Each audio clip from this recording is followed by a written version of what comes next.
Let's all go to the lobby. Let's all go to the lobby. Let's all go to the lobby to get ourselves a treat. Delicious things to eat. The popcorn can't be beat. The sparkling drinks are just dandy. The chocolate bars and the candy. So let's all go to the lobby to get ourselves a treat. Let's all go to the lobby to get ourselves a treat.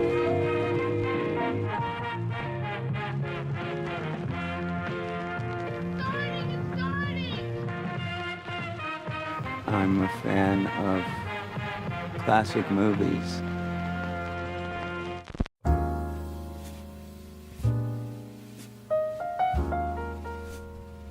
Hello and welcome to Overlapping Dialogue, a podcast of double features dedicated to programming the finest, most eclectic, and downright bizarre film pairings, and cataloging the discussions that ensue.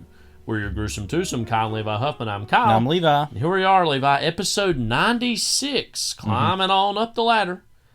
This time, we're looking at Streets of Fire from 1984 and The Crow from 1994. Not 2024.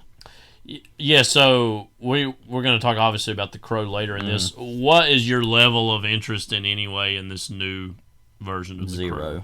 They've made like sequels to these back in the day, I think, right? Yeah, like they made video one. stuff. They made a video game.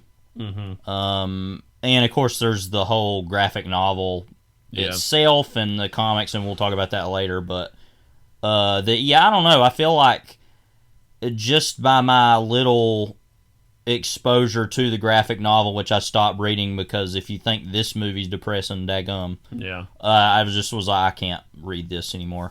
That I'm like, I think this is kind of all that I need is just this movie because it's so good. It's like whatever. I could care less about anything else. I feel like we'll talk about also Streets of Fire later. That's a movie that I feel like is just hypothetically sequel proof, where it's just like this is just totally what it is.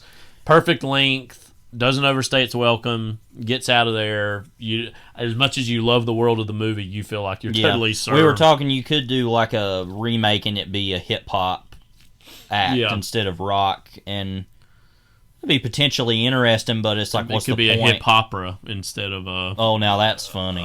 Rock and Roll Fable, yeah, Rock and Roll Fable. Rock and Roll High School kind of deal. But now there's a movie that needs to be remade. Yeah, as we previewed both of these hip-hop, movies, drip drop. I don't know what you're gonna call that. Like, as we previewed these movies last week. Okay, hip hop dropout. Yeah, I don't know, because I mean, it could work. Who cares?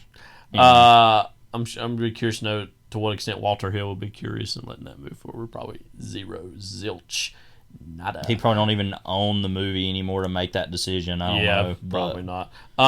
Probably sold it. Both of these movies are like kind of urban, comic booky,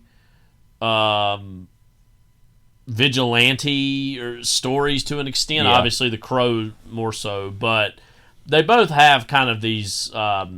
They very much, embrace the medium of film in their own ways, but I think they make a great double feature because they're both about rock stars too. Yeah, that's true. I didn't. And think strangely, of that. it feels like The Crow, if angled a certain way, could its own way almost be a weird sequel to Streets of Fire of saying, well, actually it worked out for him, and then they got revenge and killed her and him, and then he comes back to, which obviously wouldn't fit the world of Streets of Fire at all, but it does feel like a spiritual successor in a weird way. Yeah, I mean, I think they match well together, but at the same time, like, Streets of Fire is obviously more high energy, upbeat, like ultimately an optimistic story, and obviously The Crow is all about vengeance and revenge, kind of by contrast, and death, and it does. I feel like the movie tries to kind of make it more palatable of saying, oh, love will live forever or whatever. I don't really recall that being the feeling of James O'Barr's work, but I never got all the way through it, so I don't know. The Crow is a story of yearning in a profound way. Streets of Fire is just all about having fun, cutting loose. Having a good time and getting rid of these bikers, you know? Yeah. So before we even get into Blue Plate Special, we wanted to mention a new video series we started for YouTube, Tape Talk. As of this very moment, Which is different than the late, great Lindsey Jordan's Pillow Talk. Yeah. But, you know.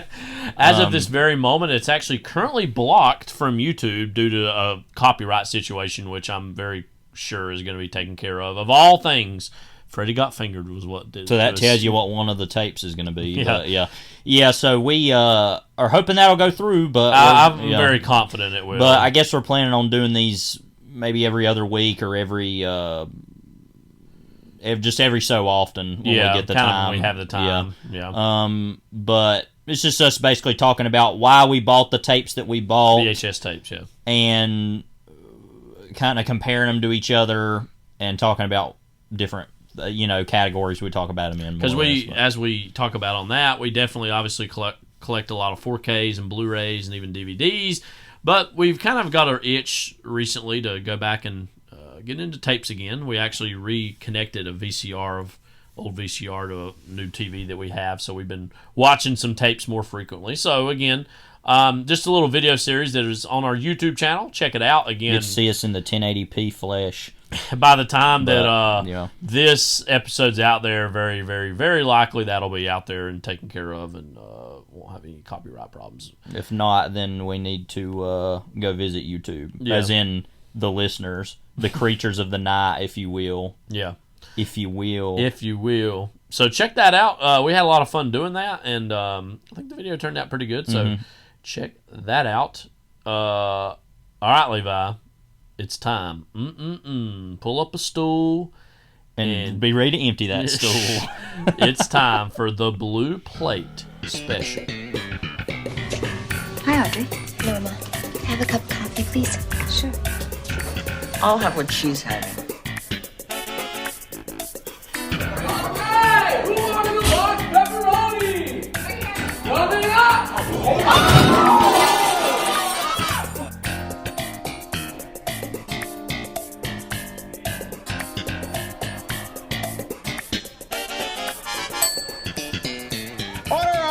Your tea with tons of X-Lax from Dumb and Dumber is right here. Speaking of X-Lax and where it's deposited, wanted to talk about effective relief. For a brief news item here. I didn't get relief. Let's just say that from hearing this. But so for all you Gen Zers out there, you're going to be very familiar with this. So which of those is the actual Skibbity Toilet picture is what I want to know. Look at that guy on the right, Adam Goodman. Good Lord. Yeah, so I'm currently it's a frightening image. Looking at a Variety article entitled Skibbity Toilet... I was going to say, looking at a variety of psychopaths. Skibbity Toilet film and TV franchise in the works from Michael Bay, Adam Goodman. Listen to the exclusive interview. No, thank you. Can I remark, by the way, on the picture of Michael Bay, you can tell there's a Porsche logo behind his head. Yeah. It just shows how literally banal his entire existence is. It's like, oh, Porsche is sponsoring whatever he's doing there. But anyway. I'm going to read some of this here from this article, and then we'll respond to it. As if it wasn't ubiquitous enough as digital video shorts or games, Skibbity Toilet may be headed for a future as long-form content, too. The controversial animated internet sensation is being developed for film and TV treatment by director Michael Bay and former Paramount Pictures president Adam Goodman, who sat last week for an exclusive interview about their plans for Skibbity in the latest episode of Variety's Strictly Business podcast. Quote, "We are absolutely in talks right now, both on the television side." Absolutely in talks. There's no doubt. These are the greatest. Who is he? Donald Trump? These are the greatest talks. You're going to be so tired of talking. Right now on the film side, Goodman said. But it's not a be-all, end-all for us. That Goodman is even presenting migrating Skibbity IP to film and TV as an option is a testament to the audience size the property has amassed on YouTube and Roblox, where the monetization opportunity is ample. So, I teach high schoolers, so I'm already aware of what Skibbity Toilet is. Just to read a little bit more of it, and I know Levi teaches middle school. I'm even more aware of it, yeah. Just to give a little bit of background on this, and I didn't even know this was even quite as recent as it was. I thought it was even slightly older.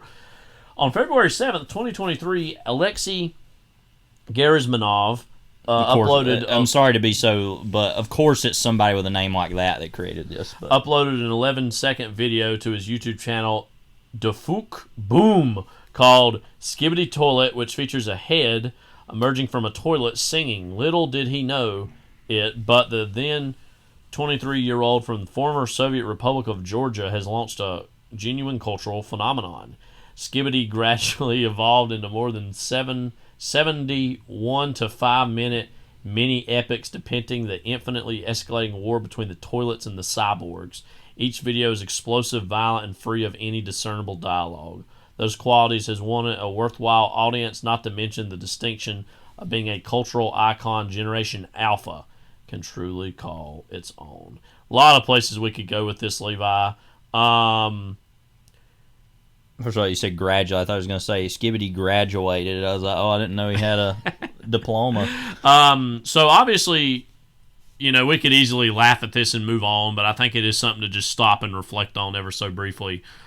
There's a lot of things we could talk about, like what's going on with Michael Bay's career at this point. I mean, I feel like he after years of being kind of a total corporate scion to make all the Transformers movies, he kind of had a movie that we really quite liked, Ambulance, came out.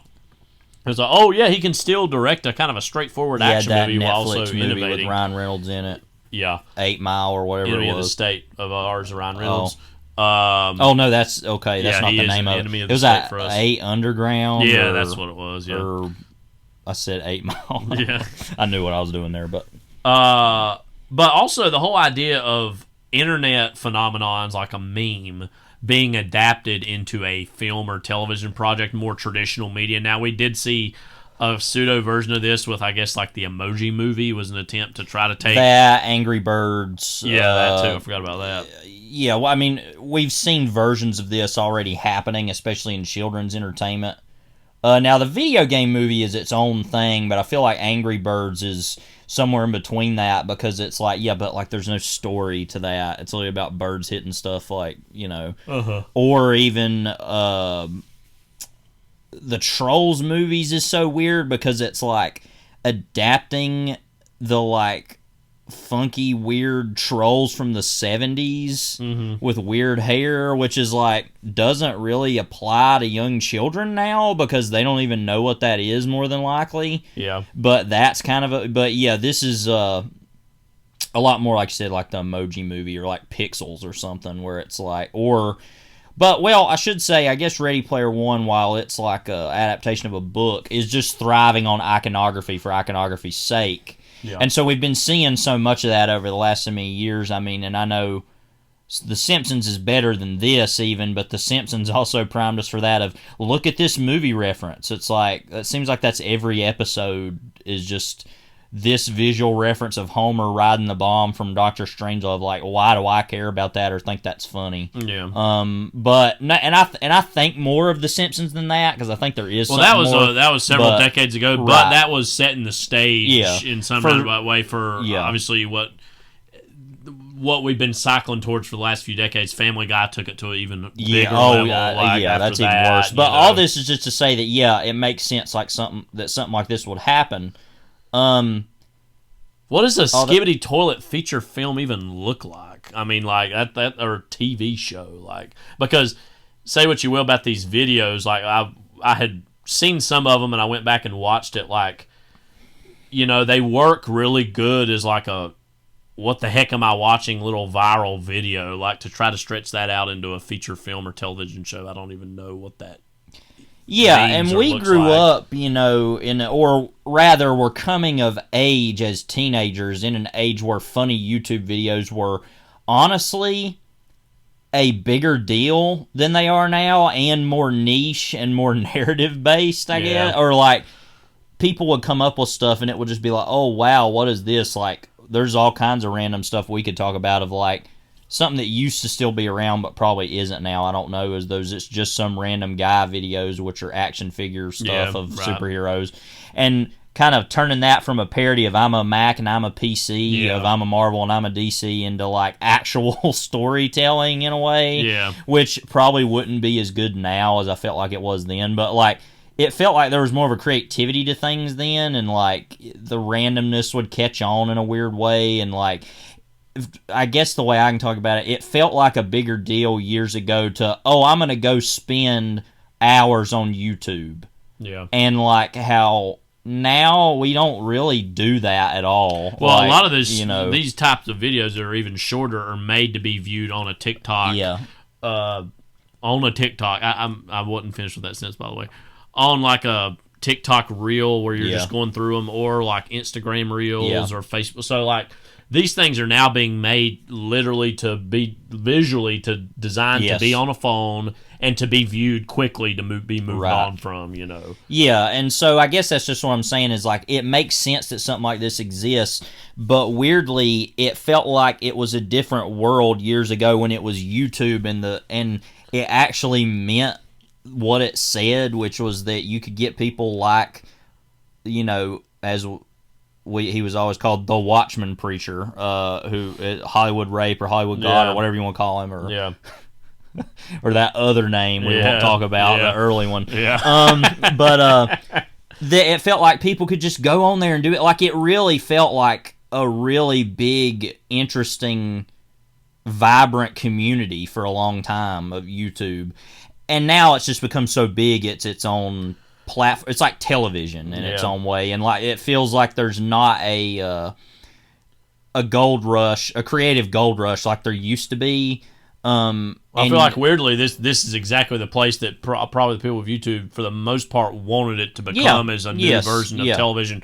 But like you said, there's also a part of them that thought it would flourish this level of creativity. And admittedly, if you look at like 20 plus years of it or whatever it has been on the internet now, like it has created a lot of new artists and types of voices and people that would never have had platforms pre-YouTube. Yeah, and so I guess it's the similar thing like and I know this is insane. I'm comparing it. I'm not saying it's the same thing. So it's like how literally the like people of the new Hollywood era had grown up on television and TV and were influenced by it directly, whereas it felt like years ago people who were like internet personalities were the Howard Hawks', Michael Curtiz's, D.W. Griffiths of like, we're just figuring this out and seeing what we can do. Right. And it was more inherently interesting. Now, I will say the big difference is that was far better as a creative space than what has, like, we're not living in the new Hollywood era of internet personalities. Part of it is, too, the level of capital needed to make a feature film. Right, so that's so high that it demands literally, like, people of incredible talent. Right, so that's not a one-to-one comparison. I'm just saying it feels like there was a gold rush that's now the people have been raised on it, and so it's even more of a dilution. Well, I think. I mean, and we talked about back when we talked about I saw the TV Glow, like the emergence of Jane Schumbrin as this kind of millennial filmmaker who has come of age through the internet. Now they're a little older than would be watching Skibbity Toilet. Now, if this was announced with them at the helm, I'd be like, oh. This is going to be something. Or the Safdies or something What do we think of Michael Bay doing that? Do you think he's like, and I can't even believe I'm saying this exactly, but like, he's, quote, too old to really get what Skibbity Toilet's all about? And believe me, I said that tongue-in-cheek as I said it. He's going to be making this movie like Stephen Gaghan wanting to put his fist through a TV monitor making Dr. Dolittle, do you think so? You think that's like the disconnect between who the person is and what the material is? Yeah. And the whole Skibbity Toilet thing, I remember when I first heard of it was honestly this year, and kids were saying Skibbity Toilet, and I literally just looked at them like, what the hell are you talking about? Because obviously it's actually, like I said, really new. It's only a year and a half old. So like last fall, about a year ago, ish, was when I first started hearing about it. Because the kids always go home for the summer and come back with something new. Oh, and there's going to be all kinds of stuff when they come back now. I don't know what it, like, to quickly tell a story, like my second year of teaching, the kids came back talking about Ohio all the time. Now, that has since become a meme and a joke, And I'm like, what, the State, the Stephen Markley novel. Like, what are you talking about here? And so I was back to Ohio. yeah, and then I was thinking, well, back to Ohio, like, you know, or that's where Jonathan Winters is from. You know, this is where my mind goes, right? But so then this year it was they come back, and one of the kids kept looking at me and saying, "Mr. Huffman, I've got something in my eye," and I said, "Well, what do you want me to do, or why don't just go get it out?" But he kept saying it, and I was like, "Well, why don't you do something about it?"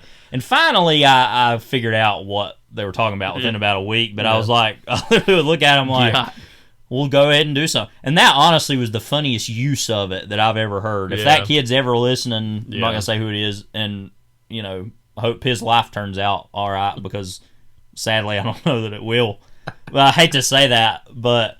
So prove me wrong, please. Yeah. And I ended up liking him actually in the end, but he was a troublesome, interesting child. But anyway, he's got a long ways but to he's go. like, I got something in my eye. I was just like, what? So, like, what do you want? And then finally, I think it's funny now. But anyway, so yeah, they're going to be playing some kind of trick on me. Yeah. At the beginning of this year, I already know, and I'm going to tell them that. I'm going to say there's going to be something I'm not going to get. Let's get it over with now. That way we can all laugh about it later. But anyway, so I wasn't aware of this until the kids actually mentioned it, the Skibbity Toilet thing, and I actually put it on. And they're like, "No, Huffman, don't show it." And I'm like, "Well, some of you show it, some of you don't. So I'm just going to do it because, you know." What's your own interpretation of the actual Skibbity Toilet videos? Well, it's literally what, and you know, going back to this, I feel like we've started to see this in advertising over the last really 15 to 20 years of the Puppy Monkey Baby. Yeah, like well, even before that was the Skittles commercials. It was like Swedish Fish commercials. It was like something that, and if you know what that is, then you know. But like things that are definitely playing into internet culture / Adult Swim, influence of Adult Swim. Adult Swim, Napoleon Dynamite, post era of like, let's just be weird and random and for the sake of it. Try to get people to remember the ad. Yeah, right. To be memorable. And so now, honestly, ads are not as much of that anymore. And I think Puppy Monkey Baby was that. It got to that level. I'm trying to think. I don't even remember what that was for. It was Mountain Dew, I think. Okay. For a second, I was like, it was like a purple Mountain Dew flavor. Some Mountain Dew variant. But anyway, like it's a comic book variant, the Puppy Monkey Baby variant. Yeah. But I feel like that was the last big thing I really remember being that big of that. Since then, honestly, we've had less weird commercials because I think it's randomly going over into content online. One of my least favorite words or phrases. I know, I genuinely and people hate to use say it so much now that anyway. But that I feel like now that's the theater that's operating in. I will say, space. When I watch these actual videos, like I kind of chuckle a little bit of the pure randomness of them, but I don't I don't dwell on it. I move on. Yeah. Well, that's what I wonder if even young people, if they have a similar thing to it, or if they do obsessively watch it, or that among other things. Like, well, and it's like the Dracula videos of that old guy dressed as Dracula cussing and going on rapping, which are hilarious, by the way. There's like a 20-minute one I haven't watched yet. I've kept putting off because it's just rapid fire nonsense. But I think people rapid fire nonsense. That's really what describes this era of quote content. As far as the actual Skibbity Toilet thing, I only watched probably the first 5 episodes, and they're like incredibly short, so you could go through very them. Loosely, I mean, you could probably watch them in like the length of a feature-length movie if you really wanted to. There's that many of them, but they're that short. But like that, what was funny about it to me was that each one got successively more ridiculous and outsized. Like the toilet kept getting bigger, the head kept getting louder. It was like it just kept. And so that was funny to actually watch it go, because the kids were like, oh my God, like they'd seen it already, but they were watching me watch it in real time, and I was like, watching that, genuinely studying it, like, what is this? And I was laughing, I was like, this is funny, you know. Yeah. But the point is that that's what kids are into now, is like these bite-sized, the reintroduction of serialized storytelling, like this is storytelling, but like Levi's using a lot of air quotes here, by the way, as he's saying this. But like, so that's all to say that is what kids are interested in now, is this small, real quick version of that. And you've seen TV, children's television, begin to develop that in its own way.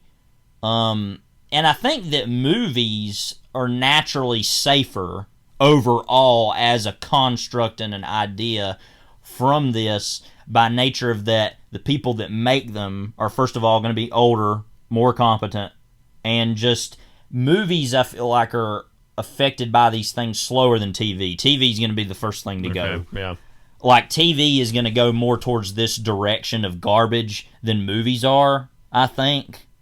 But this will be an interesting... Now, this is just a theory. I don't know. Yeah. But this will be a first interesting step to see, okay, how far can we take this rapid-fire nonsense, as we called it, to a feature-length level? Like will there literally be... Like, how weird will it be to see a trailer for a movie of toilets with heads flying through the air fighting cyborgs? Can you imagine, like, your average middle-aged moviegoer seeing a trailer for that and being... Like, how weird and isolating it must feel to watch the trailer for Transformers 1 to a whole other degree of what is this, you know? So do you think then that this is just one of those things that is a press release that is put out into the world and this does not even exactly happen? That it's like, oh, we're going to develop this, and it's because projects like this get tossed around all the time because Hollywood is always like frying at 500 ideas at any given moment, and of course they're not all going to get made. Is this just some developmental thing that is maybe a way for Adam Goodman and Michael Bay to get a developmental check from a studio and then move on and do other things? Or, I mean, it's impossible to know, I guess, the answer to that question. I think it could be that. More than likely, it's not going to go to a movie theater. Like I said that about the movie theater, but I think it's more likely to go on streaming somewhere or be a YouTube's first feature film, or, you know, like be something like that, or TikTok's first feature film, or like something that stupid, like where it's only on like a streaming service of some sort, or it's like on a website. I don't think it's going to make its way to a movie theater. Or it's, as you say, could just be a bunch of smoke and no fire, and they're just... Like we've realized over the last so many years that press releases are their own events, which make no sense. I mean, we were actually talking with our cousin and fellow podcaster, Philip, yesterday about the fact that people go to Comic-Con going on right now, to Comic-Con and the Olympics, which will be more insane, as it turns out. I don't know. What about the Olympics? It actually is a consequential international event. No, it is, but I mean, there's all the stuff going on with the trains aren't running, like one of my favorite bands, Gang of Four, once said the trains don't run on time. Yeah. So... He specifically was talking about people were camping out, because... And this is a whole other conversation. Like, Comic-Con has lost some of its luster in recent years, in part and parcel with, like, the questions about the future of superhero cinema and movies.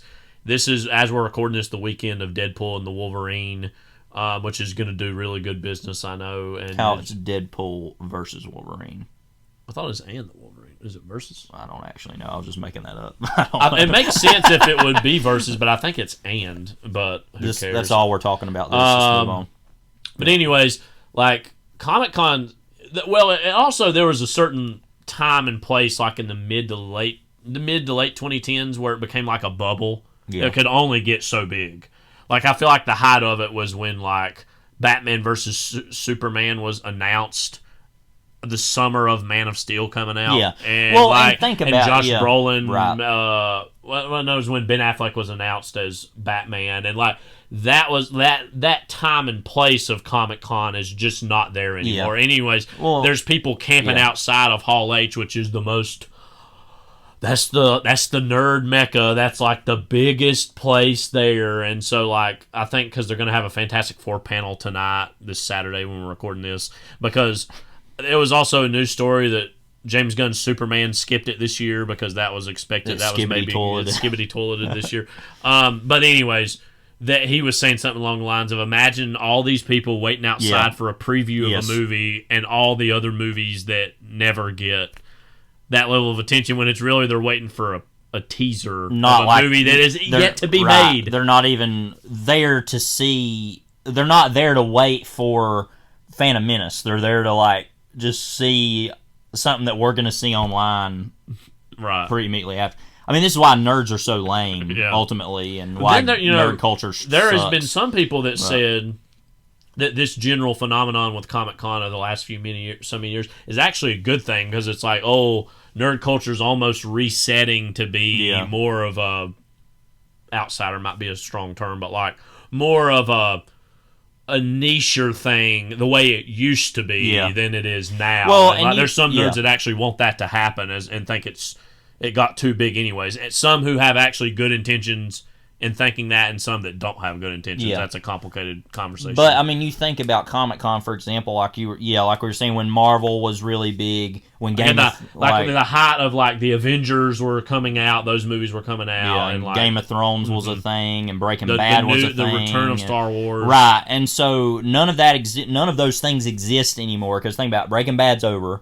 Game of Thrones is on, and Better Call Saul. Game of Thrones has its own new show, but nobody cares. Or it's okay, but I don't know. Star Wars is all on Disney Plus, so that it's basically in limbo. Nobody cares about it. Marvel's kind of in the same situation. I do feel, though, whenever Marvel, I think the Fantastic Four, and when they really kickstart the X-Men again, have a chance to be. And I will definitely be seeing those, only because we haven't ever really had a Fantastic Four movie. Really, we've had 3 of them, but none of them have ever meant anything. So I'd just be the first 2 were at least that. Trying to do something based in the comics, and then just to restart X-Men. I'm an X-Men fan, so I'm going to care about that.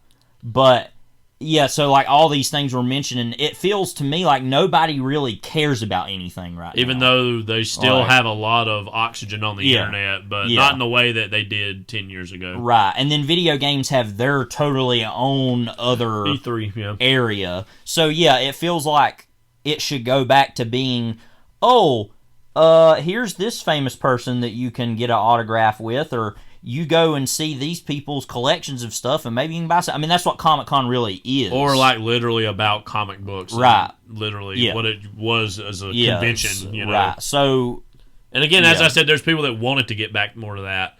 Some people, I think, for genuinely good reasons, as I said. Some are like, whoa, all these women and people of color and all these things. They want to be reactionary. There is a segment of that that is there. Right, that's like, no, we need to get more back to being racist, sexist a-holes. That's, Anyway, Skibidi Toilet. So, Skibidi Toilet it might seem disconnected, but I think it is actually connected to these things, because there is a genuine viral sensation sometimes made from these things that seem like these weird happy accidents, as opposed to these big cultural behemoths. But what happens when the cultural behemoths get a hold of these weird little things on the internet? I hope they grind it into nothing, and I don't know, do something bad with it, just screw it up, make everybody be like, oh, we don't want it anymore, you know. Because I kind of was hoping, and I'm just going to come out and say it, I was kind of hoping that would happen with The Last Airbender, Avatar The Last Airbender, when Shyamalan made his movie of it. I guess Trap's coming out in a few weeks, by the way. Yeah. We'll be talking about it on here probably next episode. Yeah. Because let me tell you something. I was in on the ground floor of Avatar The Last Airbender. Watched the first show, season. Yeah, back in the day. And was like, nah. Even as a kid, was like, nah, I think this is kind of dumb. I remember seeing it, and I was like, this is okay.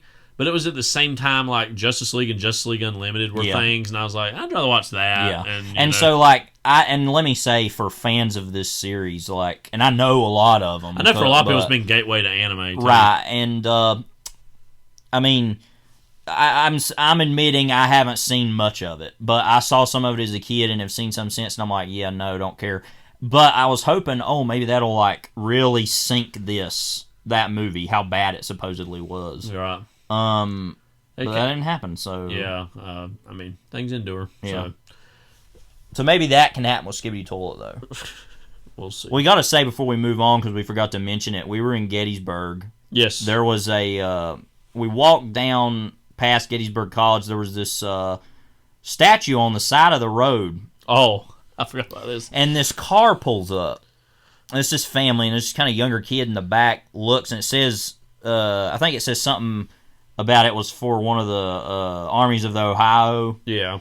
and he said Ohio or something. He was like, Ohio, skibbity toilet Riz, like real quick, like just that even immediately. fits in the Ohio of it all too. That's what I'm saying. Yeah. It's like, and we looked at each other and started laughing like, wow. He was like what, middle school age? Yeah, he was probably about the age I would teach. We couldn't really tell if he was a local or if he was probably visiting in some ways, don't you think? Yeah, because they kind of were stopping like they were taking a picture of it. Yeah. Ohio skibbity toilet Riz. Yeah, but he said it like, oh yeah, like real, like off. Literally, his brain, that was normal for him. Yeah. Which shows you how screwed we really are. But, anyway. Speaking of being screwed. Yeah. Long Legs. We recently saw... buying a ticket, for Long Legs. I'm screwed. I ain't gonna go. I want to get my money back. I'm kidding, but is of course a new horror thriller film written and directed by Osgood Perkins. We previewed this ever so slightly last time because of some things Osgood Perkins had said about Ty West and X and Maxine and Pearl. Stars Micah Monroe and Nicolas Cage. Follows an FBI agent tasked with tracking down an occultist serial killer responsible for murdering multiple families throughout the state of Oregon without having been physically present in the crimes. If you're thinking, oh, that sounds like Silence of the Lambs, you are correct. The movie was made for less than $10 million, made $60 million. This movie's been teased for a while. I think it played at Sundance or some early film festival earlier in the year. Actually, yeah. Well, Neon had acquired the rights to it like last year, but I don't think it was screening last year. It showed it at Alamo Drafthouse in Brooklyn. Yeah. It says. I think it does speak to the overall good place horror is at right now, overall, that this can come out and be kind of just fine and you move on and it don't have to provoke like, oh, what's the state of horror? In the same way some other genres sometimes do because of the financial uncertainties of Hollywood. This, to me, more than anything, feels like a triumph in marketing, which sometimes horror movies can feel like more so than anything else. Mm-hmm. But, because the teasers for this were highly evocative, made you feel as though you were looking at something you shouldn't be watching or seeing, and just created this palpable sense of mystery and dread that I think obviously goes part and parcel with the genre. But the movie itself, I was frankly, bored by in a lot of ways. Not because the movie was in of itself boring, but because you just realize as it goes on and on that, oh, this is just kind of a version of Silence of the Lambs, of some other serial killer stories, shot through the lens of kind of this a style that is, I think, good and gives you the creeps, but there's a lot of withholding of the Nicolas Cage kind of villain character in this. And I will say, like, he does feature kind of a new, different, original look for a villain that I've seen in a while in one of these types of movies. But also, like, I won't spoil it too much, but, like, as the movie goes on and the plot really starts to present itself and the main character's relationship to these other outside things, as it went on, I just did not really buy or fundamentally feel as though... Because... by comparison, when you watch Silence of the Lambs, like, Clarice's background and backstory does not literally feature in the plot of Buffalo Bill or the people she's investigating. It's something that Hannibal Lecter is like playing on. Or that's about her. That's about her character and her personality, not about a plot twist. Yeah, and so I just didn't really buy that this tried to make some of those connections made in that movie more discreetly, more literal. What did you think of Long Legs, Levi? Yeah, I felt pretty much the same way. I think it has a really great opening. Yes, I do. Think totally loved. Was like the first probably 20 to 30 minutes, I was like, this is really great. And then, of course, that's what happens. I mean, it gets kind of sad. You watch any horror movie trailer, and we talked about this a million times, talking about with Ari Aster, but you watch a trailer for a movie, and you're like, oh, this really could be something, and then it's totally not. And that's happening so often now that I'm afraid that I'm going to start seeing trailers and go, oh yeah, whatever, and then there's going to be one that, not that I'm still going to not see some of these, but like, I guess this is continuing to teach me a lesson of there's not going to be a whole lot under the hood here, actually. Yeah. I think ultimately, like, and I want to talk a little bit about, and we can kind of, I don't even really want to spoil exactly what the movie's about, just because I don't really care to talk about it. But one of the big things, obviously, Satanism is a big part of the movie. Let's just say that, and kind of satanic power and deals with the devil or whatever. But that, don't you find it really strange that, because I actually did really love the use of the T-Rex song at the beginning of the movie, to open it, and then of course it has him listening to T-Rex different times. And then there's the shot kind of above his like mirror in his basement dungeon, whatever you want to call it. There is a copy of Lou Reed's Transformer up on the wall. And so, like, the only thing that's weird that, like, pretty much all of culture totally bucks up against and fights back against, and you saw this also in Maxine just recently, against the idea of the satanic panic of like, oh no, actually all this rock music's fine, don't worry about it. But then it's always used in this way in horror movies, and it's like, so what is it you're saying? You think that's just being used as like a cheap in, or like playing on people's associations with that while trying to run away from it at the same time? Yes, and I think it could simply be said, and I think this is a sensical idea, as a fan of a lot of punk rock or hardcore music, I understand the types of people that gravitate towards that. Yeah. And that it's one of those things where it's like, just because you like the thing doesn't mean you are those types of people, or like, and I'm not saying punk or hardcore people are inherently bad, but like, that it's not a surprise that a serial killer would be into T-Rex. That doesn't mean that all fans of T-Rex are serial killers. Right. I know that. Yeah, right. But it also that happens an awful lot, you know what I mean? And so it's portrayed in the culture always in this incredibly negative or like horrific light, to the point where those cries over, oh, it's not all about that, or it's not, it just doesn't mean anything. And it's like, okay, so I know that it doesn't mean, I know those things shouldn't be connected to that, but they're putting an awful lot of effort and continuing to link it to that. I agree with that. And so I'm kind of like, that's one thing I walked out of the movie like, I'm just so kind of tired of that too. Like, of always saying, oh, these people listen to rock music. Like, yeah, of course they would, but they're the only people in this movie who are. Yeah. So if you want to make something even more interesting, maybe say, oh, well, these people listen to the same music. Does that mean they're the same type of person? Of course, the answer is no. Yeah. But that's at least an evocative question, and they're never doing anything like that with this. So it's just kind of stupid. And we're honestly haven't seen many other Osgood Perkins' movies either. I know a lot of his movies have kind of happened on a smaller scale, and this is definitely the biggest thing that people have seen or have kind of drawn attention to him. Another thing too, like, and I know this is an outside the movie thing, but walking into it, I was like, all right, you've been talking all this trash about Ty West, and we've leveled our own criticisms at Maxine last time, even though we liked X and Pearl, and I think those movies are still quite good.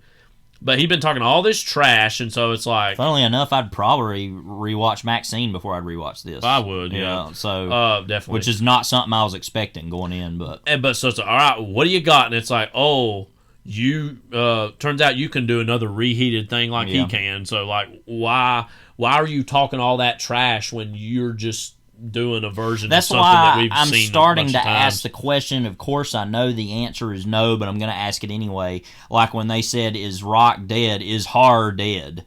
Is the question I'm asking here, of like, can anybody do anything interesting? Well, you brought up Ari Aster earlier, and we've talked about Beau is Afraid, and we really love that, and that was something, a level up and that from him. is horror, but it's also like a kind of goes across many genres, multi-genre effort. And so that, yes, but it's also almost so much bigger than even that. Well, I was even talking about going back to even Hereditary and Midsommar. I still quite like Hereditary a lot. Midsommar's a movie I'm pretty mixed on. even so, as I watched those movies, I was like, there's a voice in this that is beyond what all these other contemporaries are about or are doing. And when I watch this, I'm like, no, I don't really care about anything else you have to say. Ty West is like, okay, well, I don't think you maybe have exactly a lot to say, but you make movies that are at least entertaining or fun. Well, and with X and Pearl, he made movies that were... It's like Tarantino. It's a lower grade version like we of that, said, where it's like, well, you're not doing anything technically new, but you're doing it with so much confidence and so much knowledge that, yeah, I'm going to watch your movies because they're interesting. I'd even say the same thing with Maxine compared to something like this, because it's like, yeah, I mean, it's... Because Maxine's still entertaining, and now, above all else, like a horror movie, like, it's not required exactly to be entertaining in a way that any movie isn't required to be that. There are different types of movies, but... if I'm just like waiting for you to trace in the steps of Silence of the Lambs, and listen, I think Silence of the Lambs is pretty great. I'm not even as big a fan of it as you or a lot of other people are. Yeah. And even I'm watching it going, I'd rather be watching this right now. Like, what am I doing? Jonathan Demme is making that. I mean, that's a really with Jodie Foster. That's a pretty great studio movie in any era. But so I'm not even the biggest fan of that necessarily, and I'm sitting there thinking, why? Okay, that combined with this stuff in the plot that I'm like, I don't buy this. Yeah. This and I like Nicolas Cage, but if it's a toss up between him and Anthony Hopkins, his name just left Buffalo me. Bill. Yeah, I feel dumb because I'm like, well, I'd rather have that guy, that one guy. Like if it's a toss up between those two, I'm like, yeah, I'm gonna take him like in that role. Ted Levine. Ted Levine, duh. Like if it's between Ted Levine and Nicolas Cage, and Ted Levine's not even in that movie a whole lot, you know. Yeah. But that's kind of what worked about that character. Yeah. So it's like taking that character and just blowing him up into something even bigger. And you know, this goes to show it's a lot like Midsommar in the sense that wow, it had this like really bracing, great opening, and then never made anything of it again. You know, or got to that level. Now Midsommar gets closer to getting to that level again than this movie does to that. Yeah, I would say that movie's just aesthetically far more daring. Oh, well, yeah, definitely. But I'm saying, like, of the level of horror and, like, oh my gosh, I can't believe this. It gets, like, the opening of this movie where it genuinely kind of got me, the moment where she's, like, looking around and then she turns around and the camera's framed where it's, like, his mouth downward and you don't even see his face. I was literally like, oh, crap, what the hell, like, you know. And that's great, but it's like, yeah, but then nothing ever even gets close to being like that. Yeah. Again, not that movies should, like I said, not that horror movies should be all about scaring you all the time, but that's kind of what it's about, isn't it? I mean, you know, or entertaining you at least. But yeah, because you know, I think with X, like that's not a movie that genuinely. It's not a horror movie that like it's got some jump scares and moments, but it's like not there to. It's you know. It's one of those brand of horror movies that is meant to like entertain you more so than like scare you on a deep level. Yeah, and that's fine. Like, and this thinks it is something far deeper. But when you're wanting to be conceptual, then you really have to worry about the scares being genuine, and this one doesn't do it as far as that, other than a couple moments. What did you think of the moment, by the way, at the beginning where it's like she's like, he's in that house, and the guy's like, all right, whatever, and like walks over, and then. Oh, he like knocks on the door. And I was like, When he turns around and nods and smiles at her, I'm like, yep, here we go. And he literally got shot. And it was like so quick. And then that's another thing is like the movie kind of moves on from the fact she has these like telekinetic powers and never really worries about that. Yeah, that's another thing too. Like I was not necessarily expecting this to be that sort of. It felt very Stephen King too in that way. Yeah, but without like the Dead Zone. It kind of. But again, yet again, I know you agree with this. Like. Stephen King makes stories that are entertaining. Yeah. Like, and this is just like trudging. I mean, the movie's not all that long. It was what, like 100 minutes, basically. Yeah, 101 minutes. So it's not like literally a drag, but and also like you're really even gonna set it in the 90s, really, and you're gonna act like it's some new brand. I mean, you're literally like tracing in. Silence of the Lambs. So I think Micah Monroe's performance is kind of interesting. Yeah, she's kind of plays, but that's more on her part than an the movies, investigator who's like definitely emotionally withdrawn and like, and you know, part of that is her relationship with her mother and how that what the whole twist is. Yeah, but yeah. So it's She was in It Follows. I'd like to rewatch that again, honestly. Yeah, that movie I'd be way more interested. That's a lot more conceptual, and Yeah.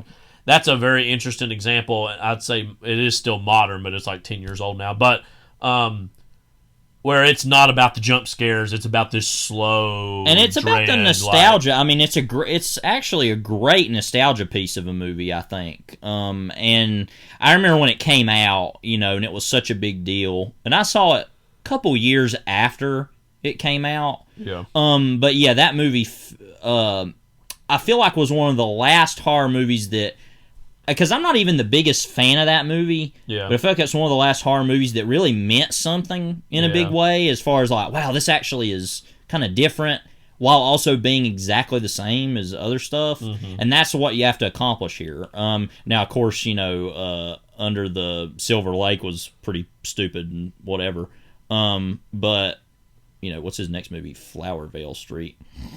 Science fiction. Yeah. Anne Hathaway, Ewan McGregor. Probably gonna be Aliens or something. Yeah, I'm good. Anyway, I know Under the Silver Lake's kind of this big cult hit now. Yeah, I remember seeing that and being like, no, especially the part where it was like, actually, this old guy, he wrote "Where's My Mind." Yeah, it's like, no, because you know what the story behind the writing of that song is, kind of, right? Not really. No. Is that okay? So like, Black Francis, who's the main guy in Pixies, went down. I can't remember where it was. It was he went on like a trip to some other country in the Caribbean or something. Yeah. Or in Central America. I honestly feel bad now. I can't remember. But I think the story was he took literally a couple, like a cassette tape of the Ramones and like something else. And he went down there and he was like just by himself, and he started coming up with eventually ideas of what would become Pixies as a band. But specifically, there was a situation where he was in the ocean and there was like a fish that was kind of following him or something. Because if you listen to the lyrics of the song, it talks about a fish chasing or swimming or something. And like literally that song came out of the idea of, oh, there's a fish chasing me in the ocean. So this daggum old SOB wrote "Where's My Mind?" Like, it's just so dumb, So, like, yeah, that movie's a total fraudulent piece of trash. I had heard about this. Anyway. I'd forgotten that. Also, it was announced They Follow, a sequel. I thought it said They Follows for a second. It was in pre-production with Micah Monroe returning. So yeah, well, I've got my bowels are in pre-production of something right now, so I guess we got something in common. I would like to rewatch it. I have been wanting to rewatch that because also the ending of that movie is really provocative. Yeah. And it's saying like, oh, is it actually over? Like I said, if you actually just describe what a lot of that stuff is, it feels like, yeah, very obvious. But it's the way that it's accomplished is what's so impressive. Well, I think these are all an example of how you can take things that are old, have been done before, but give them a new life. And not just do work. And I'm just going to say it. Look, go back to who all's in this movie. That guy who's like the head FBI agent in this, that's like her boss, is like straight up awful, I think. I think he's really bad in this. Here, hold just a second. I can't remember his name now, but that, at the end he that she goes to his house and there's all thing with the family. Underwood. Yeah, I thought that character. I don't think it's necessarily the actor. It's just the character just so bad. Like he's so like. So I need you to run it through for me. So we got and that like makes everything goofier. Yeah. Because she's acting all like, oh, close to the vest, real weird, and then he's like, so you're telling me there's a satanic serial killer? Yeah. It's like, this is just so obtuse and over the top that I think that's too many cooks will spoil the broth, you dig? Like, it's too much going on. Can't forget Kiernan Shipka was in this also. I did forget she was in it. But speaking of movies she was also in, Twisters. Yeah. Big moment for her. Big moment. Give her one scene and then and she dies off screen. Twisters. I think she's also in Red One. Oh yeah, that's coming out soon. Which is Callum Drift, the head of North Pole Security, has teamed up with Jack O'Malley, a bounty hunter, to find and rescue Santa Claus. It's like this sounds like it could be really cool as an idea. It probably won't be. Dwayne Johnson. Dwayne Johnson's Callum Drift. Chris Evans is Jake O'Malley. J.K. Simmons is Santa. Christopher, the guy from Game of Thrones is Krampus. Who's in all the Wyndham commercials. Yeah. Bonnie Hunt is Mrs. So who Claus. is Kieran Shipka? It just says Kieran Shipka. Doesn't say who she is. Name here. Yeah. Okay. Yeah, I saw the poster for that actually. So I went up to the Golden Ticket the other day. I went to Golden Ticket. Budget of $250 million. What? This is going to be a November 15th release by Amazon MGM Studios. So okay, that could make some up because they already got a poster for that out though up at the Golden Ticket. Because I was walking in and I kind of looked over and I thought, what is that? And made by Jake Kasdan, who did the Lawrence Kasdan's son or something. Yes, Jumanji movies and Walk Hard. He also wrote and directed that. So that's funny. Yeah. Anyways, need a clean floor to do it on. I have very little to say about Twisters. Yeah, real quick, because we just did a podcast on Twister, so I feel like we've kind of already done this movie. But one of the reasons we even did that was we were wanting to rewatch it or watch it to get ready for this. Could have watched this and had the same conversation. Story follows a group of storm chasers who attempt to launch barrels of sodium solution into a tornado with the goal of reducing its intensity. Polyacrylate. I know you're real worried about it. At a budget of 150, I really don't care. Yeah, I was talking to the listener, $155 million.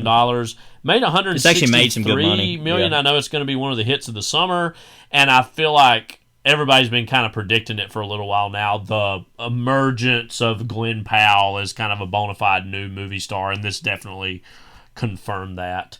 I thought that's the biggest single. Anyone but you came out, or nobody but you, or whatever it was. Yeah, came anyone out. But you. Right. I was joking because I was thinking of an actual good piece of art, which is the look at that picture. People say looks like a daggum, like a weasel or something. Mm-hmm. What was I talking about? Oh, anyway, yeah. So he was in that already. He was in Hitman, which we've still yet to watch. Yeah, I really want to. He can be in that. Well, he was in Maverick a few years ago, producing that Blue Angels movie. Yeah. Yeah, and I remember him. He was obviously in Everybody Wants Some forever ago. Dark Knight Rises. He was traitor number one. He was one of the stock exchange guys. Yeah, I forgot about that. Nolan's probably calling him up right now to be in whatever his next thing is. He wants to ride the Glenn Powell wave too. I wouldn't doubt. Yeah. I feel like that's the biggest takeaway with this movie, other than Daisy Edgar-Jones. I don't feel like I've seen her very much. She was fine. Poor Anthony Ramos, though. I keep expecting him to, really blow up and be like, get into something bigger. It seems like he might, at least for the next few years, be slotted into being this kind of supporting performance. Yeah, because obviously we really liked In the Heights. I know that's a movie that I've even kind of forgotten about, has kind of disappeared. Yeah, we like that. I was really a fan of, and I like him. I mean, I remember seeing him first in Stars Born. I thought he was good in that. Yeah. I thought he was good in, like I said, In the Heights. I think Hamilton, he's fine in this. Hamilton, obviously. Hamilton, yeah.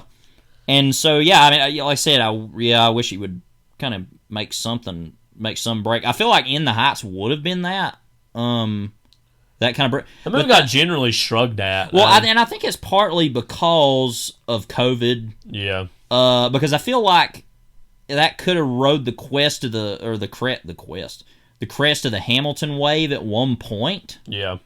But yeah, it's like the time passed for that. It was kind of just a bad time. David Corenswet, who's going to be the next Superman, he was in this kind of as a villain. Is that his almost. picture as Clark Kent? I think so. Yeah. So bad looking. I'm sorry. What is your opinion on what you've seen of that? By the way, I'm cautiously optimistic, but we'll cross that bridge when we get to it. And I say this in a good way. That's kind of your mantra towards most things, which is good because I try to be that way too. But I had forgotten too that where's his name at? The guy that's in Nope. It was like one of the supporting people in this. Yes, I forgot he was even in that. That Brandon Pereira. Brandon Pereira. Yeah, he was the. Who was he in Nope? He was like the other guy. The guy that they come to set up the cameras. I forgot all about him. And he actually No, I remember now. Movie, well, it's been a while since I saw that movie, and so but no. he was in this a little bit. But there's honestly not much to say about this other than, oh yeah, I like that actor. Oh, I like that actor. Yeah, but I like him in other things, and like I said, that's I think there's a slight over celebration in this movie because people are like, oh, movies are back. This is fine. I mean, and it's like, and this fine. is what we've got, and it's like, it's fine, but it's like, okay, and I'm not even. We talked about it. Like, Twister has become this kind of nostalgia act piece for a lot of people about. Remember when movies like this were made, and it's like, well, yeah, it's fine. I mean, it gives you all the thrills. I will say it gives a good little quotation to the Shining moment from the first movie. And this, it's Frankenstein that's playing on the screen. Yeah, and of course, it's like when Victor Frankenstein's gonna say he's alive, and it's alive. It gets ripped away. That is kind of fun, but it's also like, wait, are you literally saying that it is alive? Like, yeah. It's just the same movie again. If you want to see a Twisters movie again, go see Twisters. I mean, now I will say this: the newest thing about it was the relationship between Glenn Powell and what's the main actress's name? I'm sorry. Daisy Edgar-Jones. Daisy Edgar-Jones is different than what it was for Holly Hunter and or is it Holly Hunter or what's her name in the first one? I'm bad with names. Yeah, today. Holly. I thought it was Holly Hunt or Helen Hunt. Helen Hunt. I don't know. What is it? Helen Hunt. I'm bad with names today, I guess, with everybody. Helen Hunt and Bill Paxton in the first one. Theirs is like, oh, they're divorced. Like, it's kind of a weird thing. This, it's more about a career. Yeah. Which honestly feels more like a very millennial kind of idea of like, it's more about the career than the love, Yeah. And so that was different. And I also like that Anthony Ramos' character, he starts off kind of, we think he's with her in the beginning, not in a romantic way, but like they're working together. But then like him and David Cornsweet are actually like, taking this big data real estate scam, and basically. using it and giving it to like, to basically speculate on people's destroyed land. Well, I guess, it's not exactly a scam because it's not illegal, in quotes. It's not illegal, but it's not very good. shady. Oh, yeah, it's unethical. evil. It's evil, but yeah. But then actually, like, the crazy rodeo cowboy scared of and nothing, cowgirl. and I'm scared to death. One of my favorite characters was the British journalist. Yeah, who was just randomly in it here and there. Yeah, but so she actually joins up with the crazy rowdy rodeo bunch because they're just more There's authentic. no way that you could run a drill into the ground and keep a truck from flying up into. And also that they're like, oh, actually, like all these streams and merch we sell, it actually all goes back. We save lives and we help people. It's like.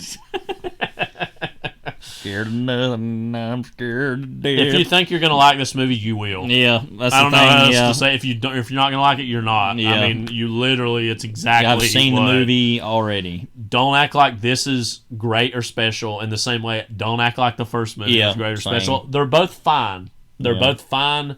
Let's do a disaster movie things. So I feel like that's the takeaway. I feel like they did need one moment of we will rebuild, but they didn't. Really do that. I feel like we're kind of down on this and Long Legs. We're getting into the slight nadir of the summer movie calendar, and these are still both fine enough, run of the mill. I guess we got to see. For the AC try to movies. See Mother Couch. I what JD Vance comes out of, and then what he goes into. I guess. Sorry, I had to make that joke, but that's the only time we're ever going to talk about that. That, and then of course we won't see Trap, but yes, I feel like that's the last or an Alien Romulus. Those are like the last yes, I forgot about that movies too. of the summer that are. I'm randomly putting some stock in that, just because it's Fede Alvarez, and I'll watch anything he does ever, except for Evil Dead again. Walter Hill's one of those directors that I'll watch anything he does. I've grown on him more and more. And I've only seen this and The Warriors, but I love both of these so much. What's funny is these are both very much of like a piece of street toughs doing what they can to get by. Because we're going to be talking a lot about Streets of Fire, but I really love The Warriors, and we can talk about that too. But here's the trailer for Streets of Fire. I'll be coming for her, and I'll be coming for you too. Sure you will, and I'll be waiting.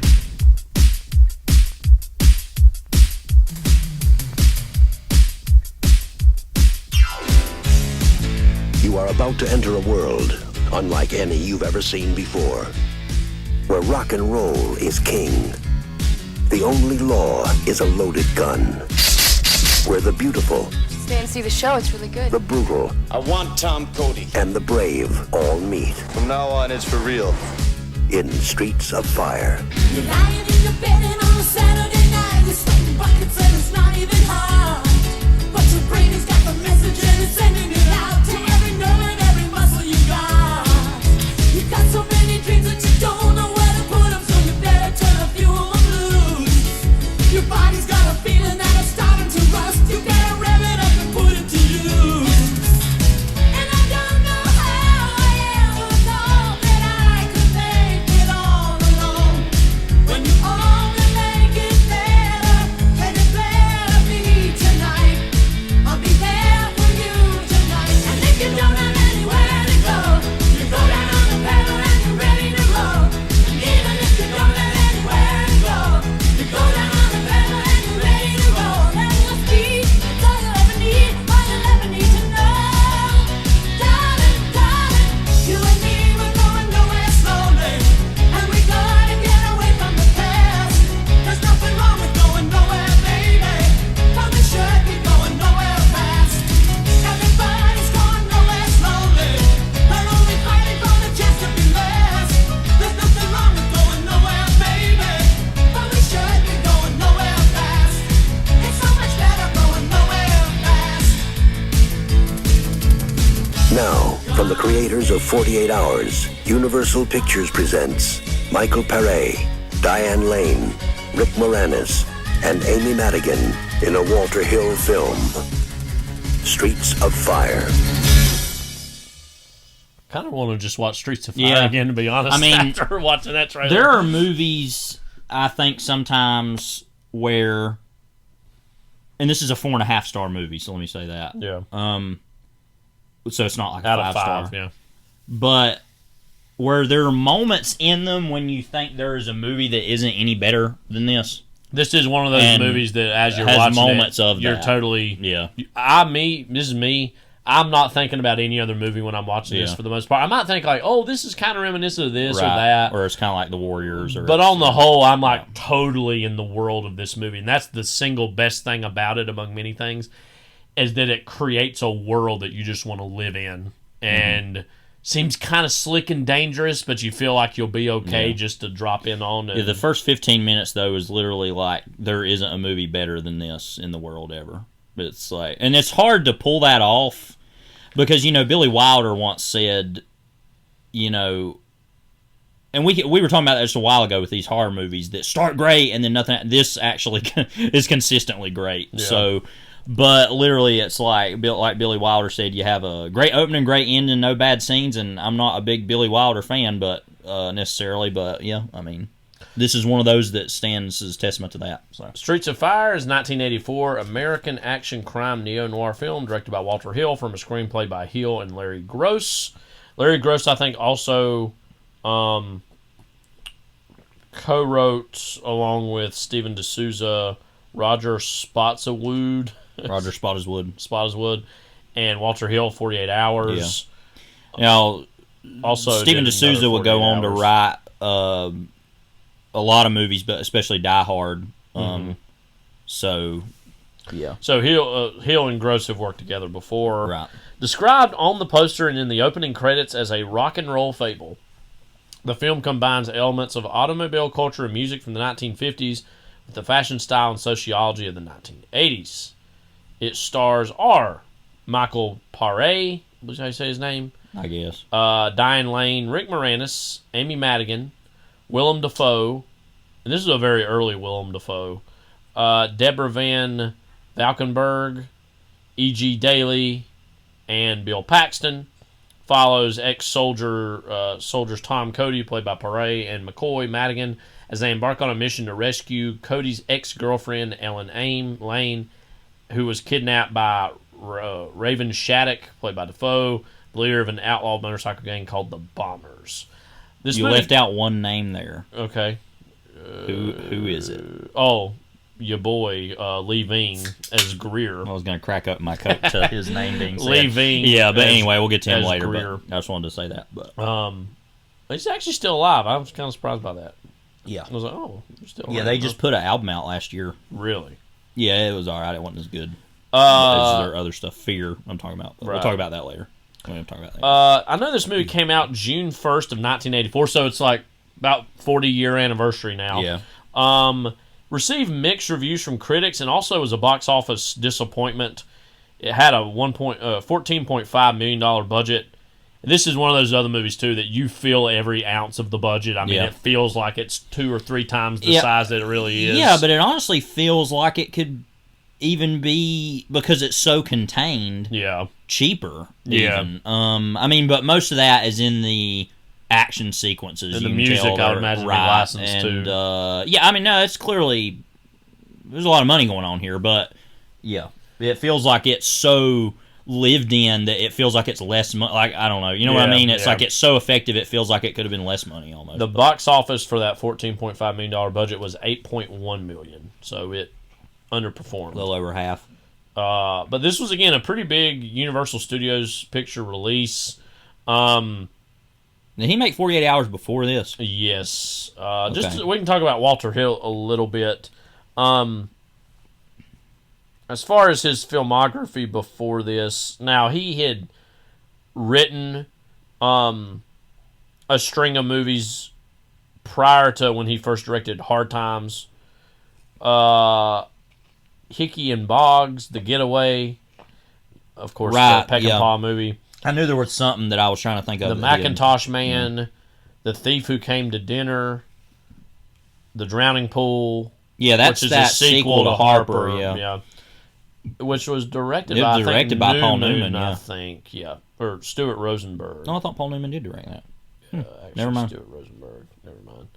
Love Harper. We should probably do that on here someday. Yeah, I love that movie a lot. And so he directed Hard Times in 75, then The Driver in 78. That's a big movie we still haven't seen. The Warriors in 79, The Long Riders, a Western in 80, Southern Comfort in 81, 48 Hours was 82, and then this was his follow-up, immediate follow-up to 48 Hours. So he had already had a pretty big,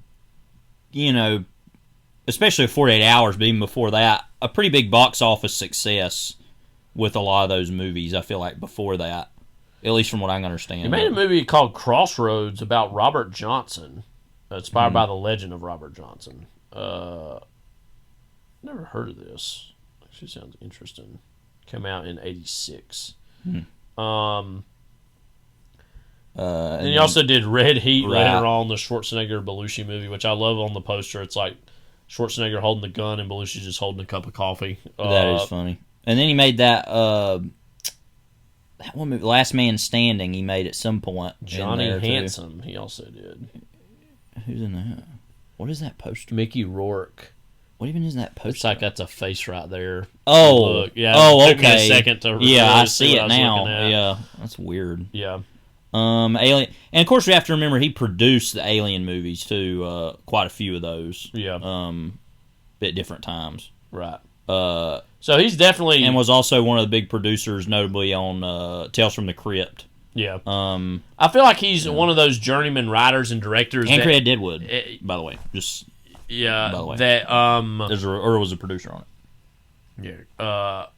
That he's definitely like a journeyman writer director who has fairly conventional tastes, but definitely has been ascribed auteur status. I think mostly deservedly so, because his movies definitely, almost all of them, the ones I've seen, whether they're a Western or not, definitely play with the mythology and in the sandbox of the Western. I mean, this is a movie that you can imagine basically taking the same exact plot and stripping down some elements and putting it out in Arizona in 1880s and saying, okay, do a version of this same story, and it would very easily apply.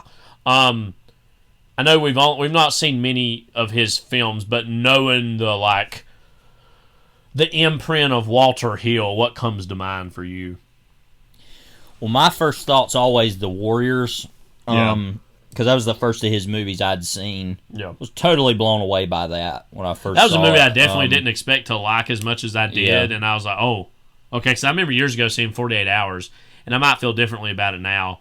But I was a little, frankly, turned off by that, and I'm sure somebody's rolling their eyes and go, oh, you're just insensitive, you don't get it. But I remember watching that thinking, this is a little much for me. And I know that was a big early Eddie Murphy movie, him and Nick Nolte. That is actually a very inspired pairing, I will say, of putting those two together. Yeah, but I've always wanted to see that. I just haven't yet. So The Warriors, of course, that was based on a novel also, I think. And then he kind of turned into this whole, like, very, like, it's like the Spartans and, like,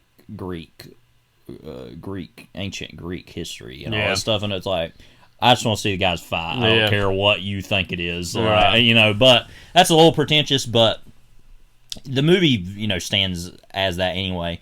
You want to talk about a great opening. That movie has one of the greatest endings ever of using Joe Walsh's In the City over the end of that. I'm like, dudes rock, nice moment. Literally, I mean, and he, he thrives on characters that are very, like, nonverbal.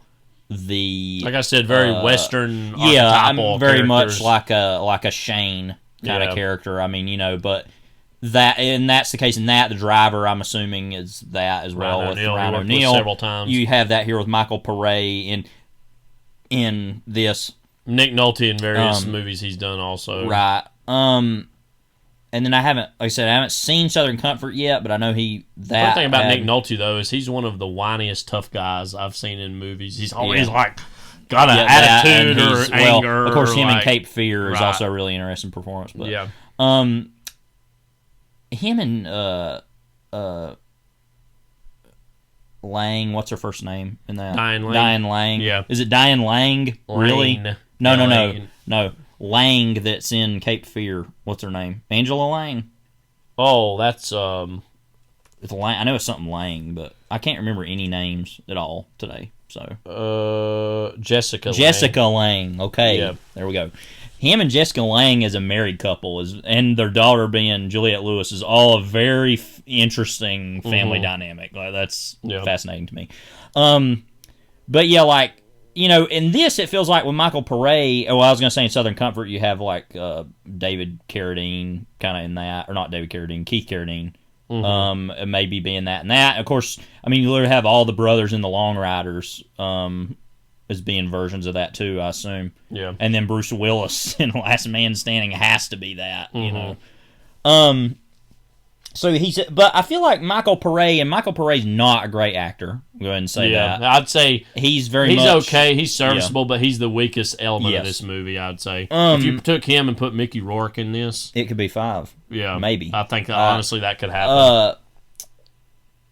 And these movies, I mean, and I was going to talk about this in a minute about, like, the narrative structure or kind of how realism isn't really all that important to this movie. No, these are very filmic movies. They know they take place in the vocabulary and grammar of, like, classic Hollywood. Yeah, like the fact that Willem Dafoe kidnaps Diane Lane. What's his reason for doing that?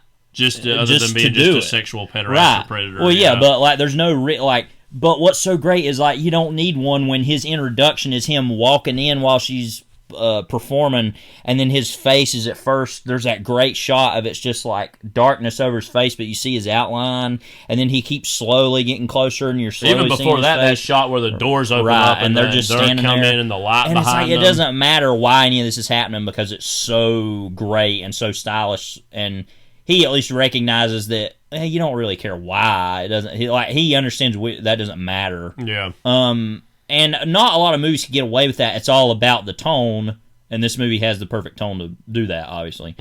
But I feel like if Michael Paré, now, like I said, Michael Paré doesn't have to be that character doesn't have to be this really different, great performance.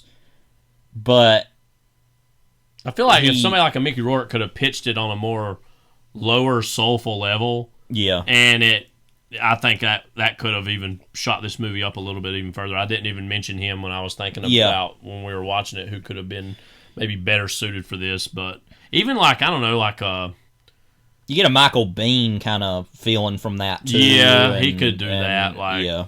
I feel like somebody like Harrison Ford would be a little too old, too big, like at that stage, and weirdly might not feel compelled to play it as subtly as what. Or what you could do is switch Michael Pare and her boyfriend. What's his name? Rick Moranis. Rick Moranis. I literally cannot remember. I would any love to names see today. Rick Moranis. Rick Moranis play is this that type role, of and then him is that role. Just play it totally straight, different. Yeah. They should honestly have.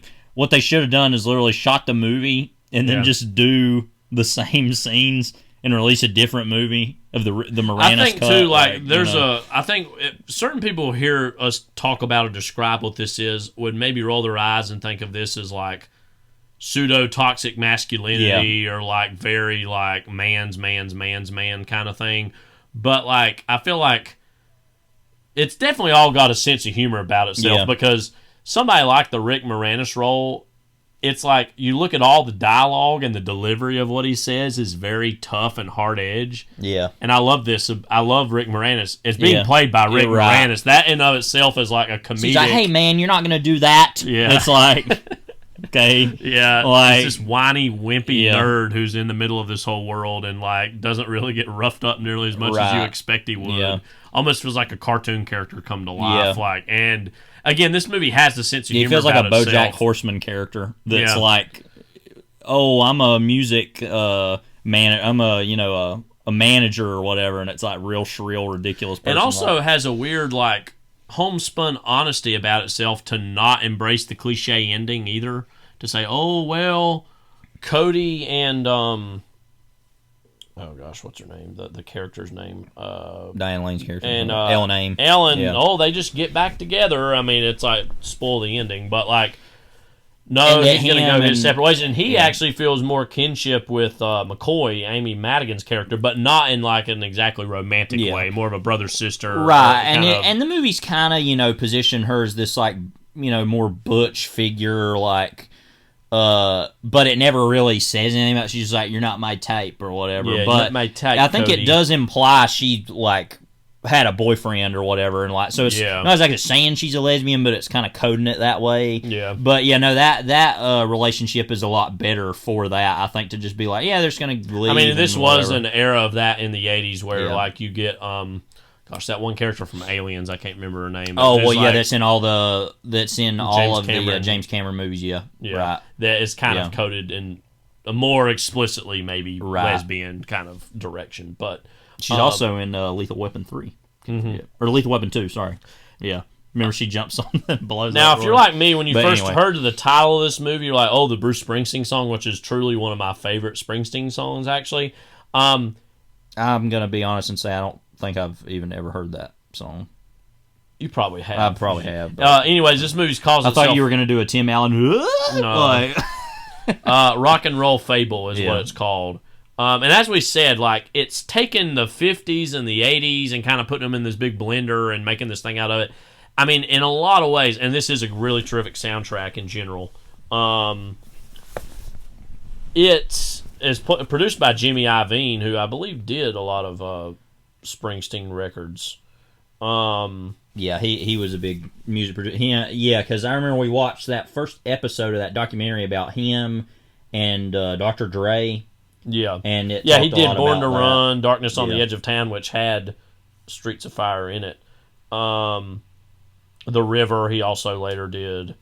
So again, he has a huge imprint, and so I think his selection of the songs are all of pretty good, high quality, I would say. Doesn't have Streets of Fire in it, which I'd say is the single biggest question mark. Also, Ry Cooder, I think, also did some music for this as well. It says it worked with Ry Cooder several times previously, but Cooder did not do the original score. He was unhappy with that score and light music Cooder had written for Stroker Ace, the Burt Reynolds movie, which the director of that film he'd not wanted to use. So I think he did some tracks that ended up in the movie, but he was generally actually not very happy with the music, which is interesting that he did. Anyways, the Springsteen point earlier, it feels like a Springsteen song come to life visually. Yeah. In terms of, we're all, I mean, literally, like, one of the big songs of the movie is like, let's go nowhere fast. Like, let's just go down a highway and let's just do what we want to do and run away from the world. And, again, has the morality play version that you, like, of what a average Springsteen song is, and visualizes it for the MTV generation. I mean, this, wouldn't you feel like this would be like one of, like, hypothetically, of MTV as it's coming of age in the 80s, this would be like a movie that hypothetically they could have aired like every 3 weeks or 4 weeks, and it'd just be always this thing that was, because I think it combines like very 80s pop rock music aesthetics with a nostalgia for kind of the 50s right. before. And I mean, that's really, and to kind of to make the transition to Lee Ving, because of course we've got to go there. Right. I mean, that's really, and I know you're not really a punk rock fan, but you do recognize this as being true. I think everybody agrees on this.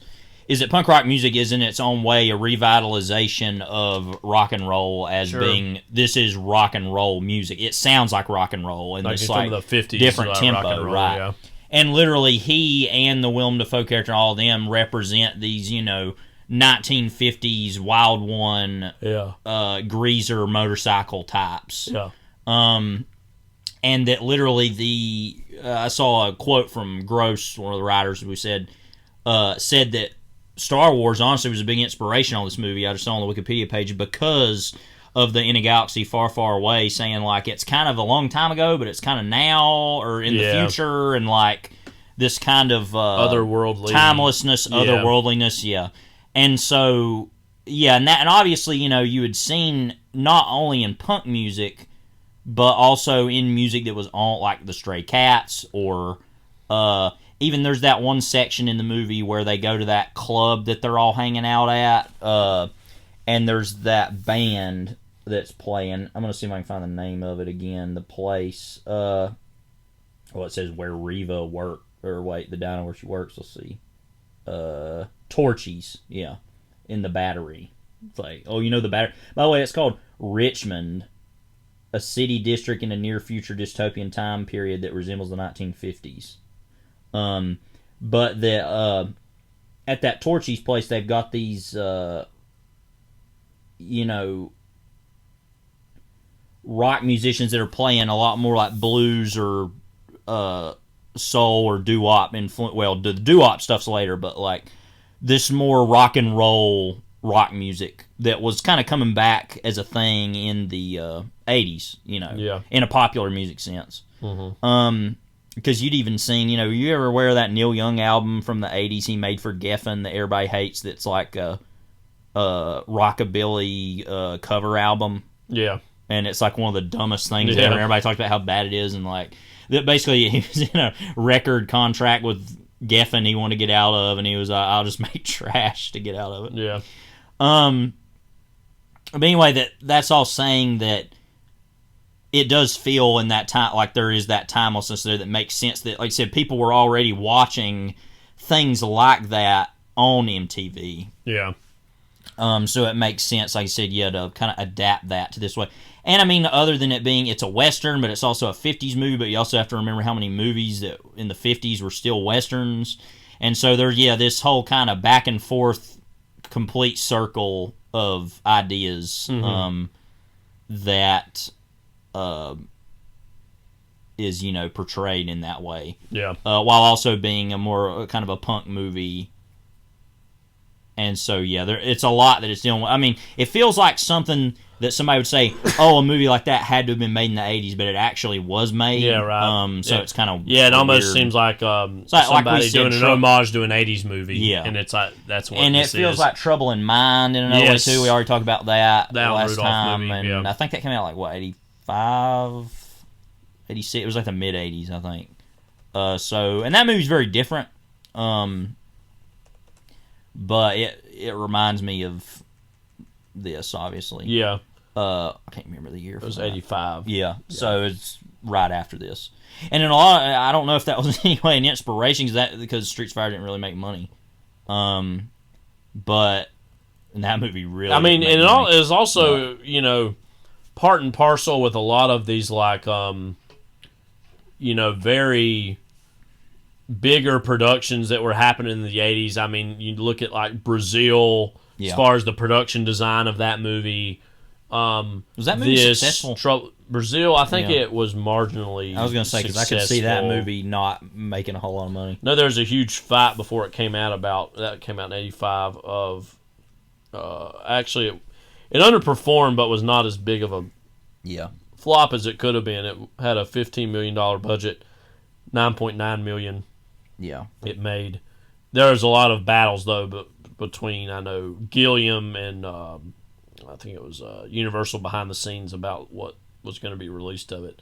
But I feel like these big like One from the Heart earlier than that. That's another movie I kind of think about when I watch this. About it feels so big, but then also, and I say this with love, you can tell they really built this one little like series of streets and areas, but then that's all they had. Batman 89 is also kind of a version of that too, as far as later on in the decade. But these like, it was in an era where, because a lot of the new Hollywood movies, now some of them got bigger and bigger, but they kind of pride themselves on naturalism or faux naturalism. Shooting on location. Yeah, and this is definitely like almost a return to the very old-fashioned way movies used to be made, about bigger sound stages and bigger, just bigger. And that was there's a great kind of moment, the mantra of the 80s. There's a great moment we talked about when we were watching Trouble in Mind for the first time, that there's a part where there's literally like a model of the town, and it uses shots of that to make it feel bigger, even though it's not. So I mean, I said kind of or not marginalizing, maximizing the world of the movie. I said in ways that had kind of disappeared. And again, it definitely feels like comic booky in the same way that the Warriors does, or that comic book logic, but obviously it has an even bigger world, and I would imagine the success of some of those movies were what led to him kind of having a little bit of a bigger budget to work with and whatnot. We maybe talk a little bit about Willem Dafoe in this movie. He's Raven Shattuck, who in many ways like evokes almost this vampiric look and force in the movie. Again, it's like I finally found someone who likes to play rough as much as I do. He's like genuinely kind of happy, like, oh yay, like somebody that I can really go toe to toe with. Again, this was pretty early for him. Look at that picture of Scorsese there. Yeah.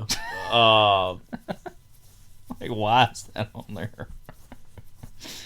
I was just looking here. It says like that Dafoe made his film debut as a supporting role in Michael Cimino's 1980 epic Western film Heaven's Gate. Yeah, he's in He was only present for the first 3 months of an 8-month shoot. His role, that of a cockfighter who works for Jeff Bridges' character, was removed from a majority of the film during editing, but was visible during a cockfight scene. He did not receive credit for his work there. It says he stars the leader of an outlaw motorcycle gang in the drama Loveless. And if you look at the way he looks in that, he's very similar to this. That was co-directed by Catherine Bigelow and Monty Montgomery. Paid homage to Monty Montgomery was the guy. He worked on Wild at Heart later on.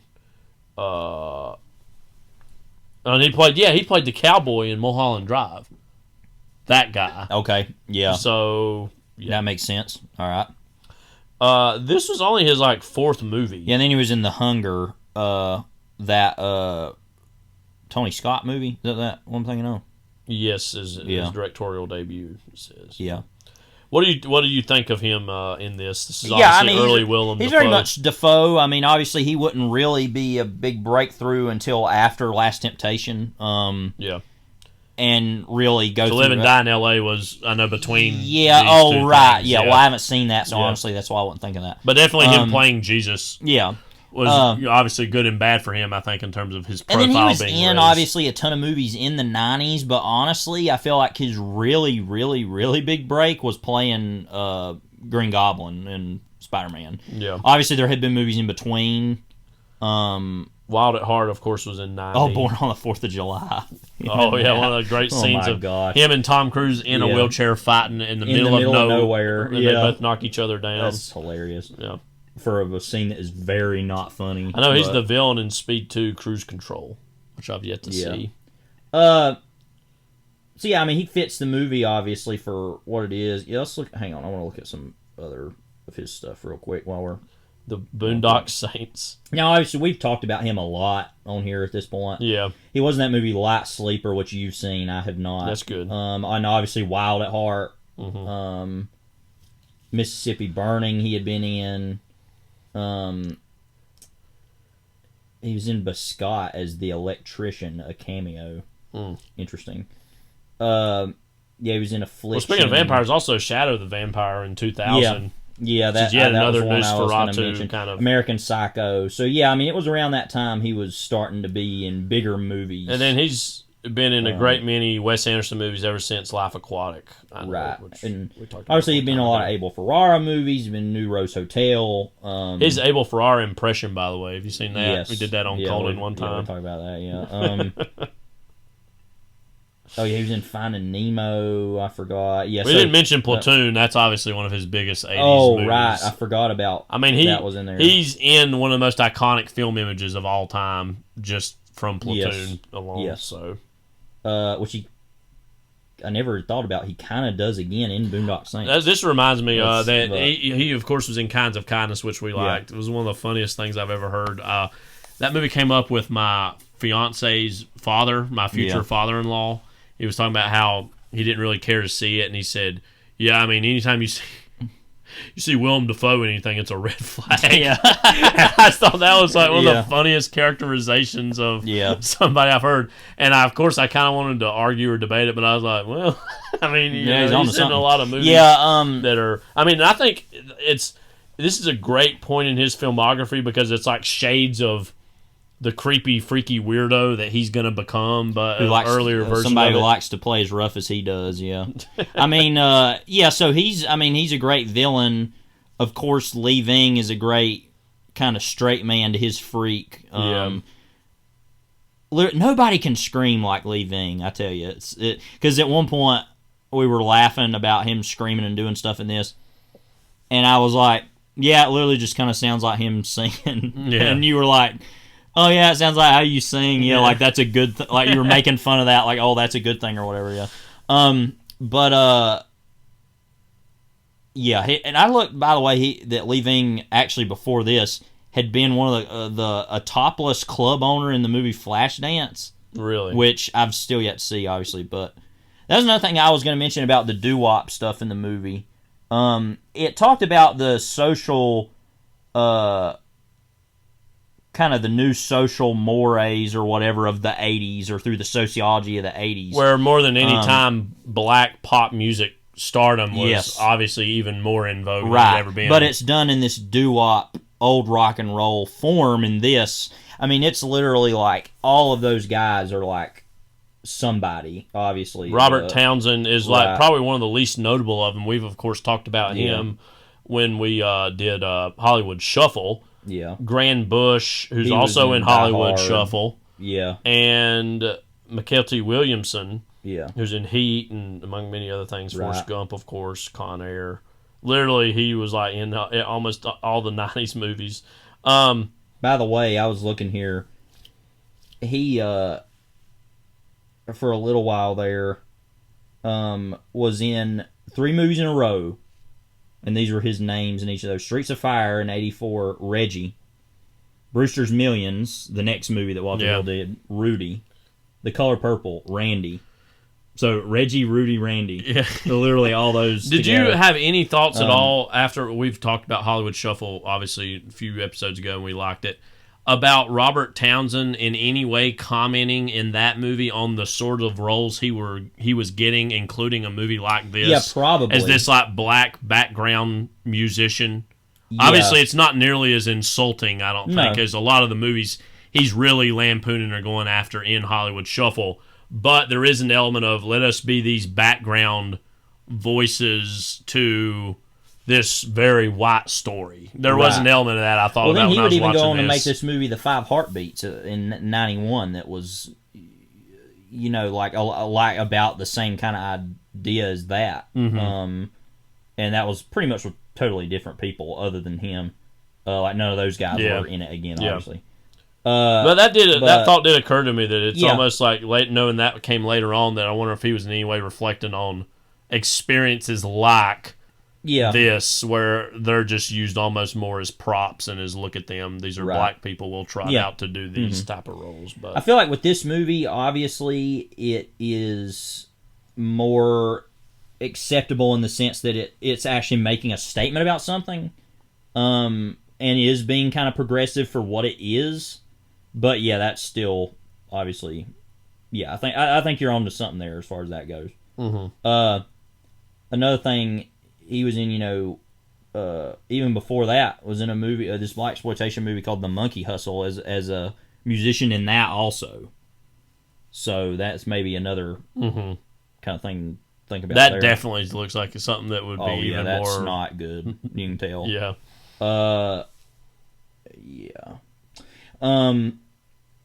Wait a second, I'm looking at something. We didn't really mention Bill Paxton much either. He plays his typical bonehead 80s. He's in 2 scenes, I think. Well, 3. Because then at the end, he comes back and everybody's got a daggum Winchester 73 repeater. That's another thing that puts it out of time. Almost like later on, like Batman the Animated Series, where it's like, what era is this exactly supposed to be in? Because it's melding them together. By the way, I was looking about Graham Bush. He was in that movie Colors that Sean Penn, Robert Duvall were in. His name is Larry Looney Tunes Sylvester. That movie, you can tell, screams complicated. I've always who's directing it? Right, and the biggest thing. And I mean, literally, it talks about. It says gang-ridden neighborhoods of Los Angeles, late 1980s, South Central Los Angeles, Echo Park, Westlake, East Los Angeles. Crash officer, community resources against street hoodlum. No. We should do that and Falling Down together one day. Oh gosh, yeah. That'd probably be. It's like Robert Duvall's in that. The most canceled episode in overlapping dialogue history. Yeah, for sure. Also, there are a lot of women roles in this movie. You want to talk a little bit about that? You kind of hinted at that earlier. Also, well, it should be said, and Richard Lawson was another one of those that was, I think, also in, maybe he was in that group or he was in another role in this. No, he was the black cop in it. No, that was, no, that's right. Okay, I was getting the names mixed up here. Rick Rossovich is the guy that was in The Terminator, his second guy. No, Richard Lawson is, okay, because I was getting the names mixed up here because I was thinking, no, I thought he was the cop, So he's the cop in this. We kind of said that was another random similarity between this and The Crow. The Crow, because of... Which we have some things to say about, not even Ernie Hudson's character exactly, but some decisions made about his apartment where he was living in. But the Ernie Hudson in that and Richard Lawson in this, it is interesting to have the... And something that would happen in Die Hard, too, randomly, I guess, is to have, the go-between cop as, black guy. Yeah. And, what do you think that is? What do you think that is saying in any of these movies, either individually or collectively? Well, I think when we look back on it now, we would say this is starting to fit into a stereotype. Why are they just putting these black actors into these roles? I think at the time it would have been this well-intentioned thing of you've not seen many black cop characters in movies. You'd seen more about this. Ain't 1967 with in the Heat of the Night, where that is very bracing and controversial in how it depicts that. But and it's well past something like Dirty Harry, which was kind of a reaction. Yeah, and so it's I guess it's just maybe specifically with this more so than with that with the Crow. It's just kind of shrugging and this is a more respectable typecasting thing that can happen for black actors at this time. I feel like this is the movie out of all of these three that we're talking about that has the least to say about that in a good way. It's kind of just he's black. It's not going, he's honestly black. Like, because there's no authority really depicted in this movie higher than him. Yeah, because there's no city hall or mayor, and even the cops are kind of operating on the corners of the sides of this movie. In The Crow, they're totally just showing up after the fact, or totally like picking up the pieces, fighting with his boss, and yeah. And in Die Hard, there's like a direct, you better sniff what you're shoveling, like saying like people are above him and they don't trust him because he's black. Is like the implication. There's even also the whole division between the white superior to him. Yeah. But then also the FBI coming in and getting involved, and so that kind of messes with the whole thing. Yeah. But he's like the highest authority figure. That's this black cop character in this, and it's like, and he's seeing more like he's trying to get this more of like a negotiated peace between Cody and this the bombers. And I think now we look at it and roll our eyes and go, "Oh, that's a cliche," but it's like weirdly like a well-intentioned cliche of like, let's cast a black guy in this role. Yeah. And again, a movie that is otherwise very white. And that is a criticism you could say is like, why don't we make the musician characters more of a thrust of this? Or even having it's a whole to make lot, it even more interesting, make the Amy Madigan character McCoy a black woman. Yeah. Like you don't have any black women really being represented in this movie. That would have been like a different choice. Yeah. Well, this is a whole lot better, obviously, than having like Gede Watanabe as Long Duck Dong or something, or like, him in like Gremlins 2: The New Batch. If you want to point to this being a cliche, it's definitely not like an actively harmful cliche in the way that those things are. But I wanted to bring that up because we talk about that all the time on here. But the incredibly, racist Asian stereotypes in the 80s was just like insane, and we've talked about that a lot. But if anything, this is something a little different to that, where it's like further on and more progressive, but still, like you said, somewhat of a cliche. I think like there's more discussion to be had about the gender politics than there are the racial politics, because Diane Lane's Ellen Aim is totally a trophy that's passed between people and things. She doesn't have, I don't think, any real agency. She acts as though she's done with Cody and wants to be more with Billy Fish. That's what his name was. Rick Moranis. Is his name William Fish? But don't you know, wouldn't you agree that she acts like that, but in the realm of the movie, if Cody had really wanted to be with her, she would have been with him. But he's like, nah, I'm going to leave. You need to be here. But in the realm of the world of this movie... So he can get whatever he wants. If he really wanted her, she would want him. Right. But because he's like, nah, I need to move on. I need to just keep on passing through. You got your career. And I think that he weirdly likes... And I think, like, to... Kick it in the highway. Kick it into gear. Sunny side up. He should have drove into the Country Bears and been in that. The relationship, or lack the more friendly relationship or brother-sister relationship he has with Amy Madigan's McCoy, I think is among the more mature elements of the movie. But then what about his actual sister, Reva? Yeah, she's totally used as a device to get him to come. Deborah Van Valkenburg, who I believe, she was Mercy in the Warriors, who I think... That's not a perfect role, but I think is actually a little better of a role than this, because she's totally just the device to get him to come back. I'm even saying like as a female presence in the movie, she's very much like she's a prostitute in that, and it plays on that throughout the movie, and he's kind of like, well, you can come along with me or not, whatever. But I don't know, you get a sense that she's like a more fully formed character that will fight back against whatever those guys are wanting to do in the moment, and so that feels like a better character to me than these. But anyway, I agree. And this, she's not really in it a whole lot, and so that's kind of a problem. But I don't even think of that to criticize as much, even though you could, because she's just purely a plot device to get him to come back to what was the name of the city again?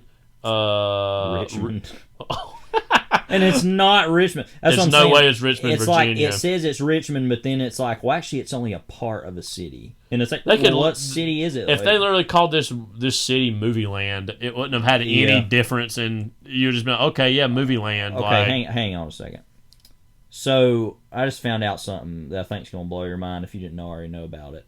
So she's also in a movie called Brain Smasher: A Love Story, which was a direct-to-video film. Yeah. It was directed by Albert Pune, who made actually a lot of random movies that I know a lot of people talk about. He was like compared to a new Ed Wood. I know he just died a couple years ago, but he used to make all these like, Alien from L.A. I don't know if you've ever heard of it. But it was like a big movie he made. But anyway, look at that image. I've not seen this, but I'm a big fan of The Adventures of Fort Fairlane, for the record, by the way. Rescue a supermodel. Battle killer ninjas. Save the world. No problem. Oh! You're a brain smasher and didn't know it. Oh! But again, I'm a big fan of The Adventures of Fort Fairlane, unironically. Maybe a little bit of irony. You want to talk about the podcast that got us canceled? Anyway, but yeah, like you said, I think that's more correct. That I think more of the problem with this movie is the gender politics than the racial politics. Because again, Diane Lane's character is totally like, oh, great singer, she's so attractive, everybody wants her. But then again, everybody. But if Paray really would have wanted, or if his character would have that's wanted, what it's implying. Then she would have totally just went with him. Oh my gosh, look at this! Sorry, we're finding out about all kinds of movies here. The Big Town. No, I was not aware of this. Matt Dillon, Diane Lane, Tommy Lee Jones. I think they dated in real life. They're of course both in The Outsiders and Rumblefish. Yeah. Listen. All right, you ready for the first first sentence of this plot? In 1957, J.C. Cullen is a small-town crapshooter who heads to Chicago, Illinois to seek his fortune.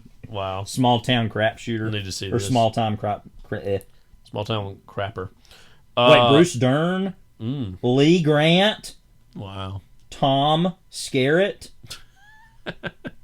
Susie Amos, even? Hang on, I gotta make sure there ain't anybody else. Cool Guy is a character's name in this. Wow. Okay, I gotta see this movie right now. Dale Close. Wow. Don Franks. What's this called again? The Big Town.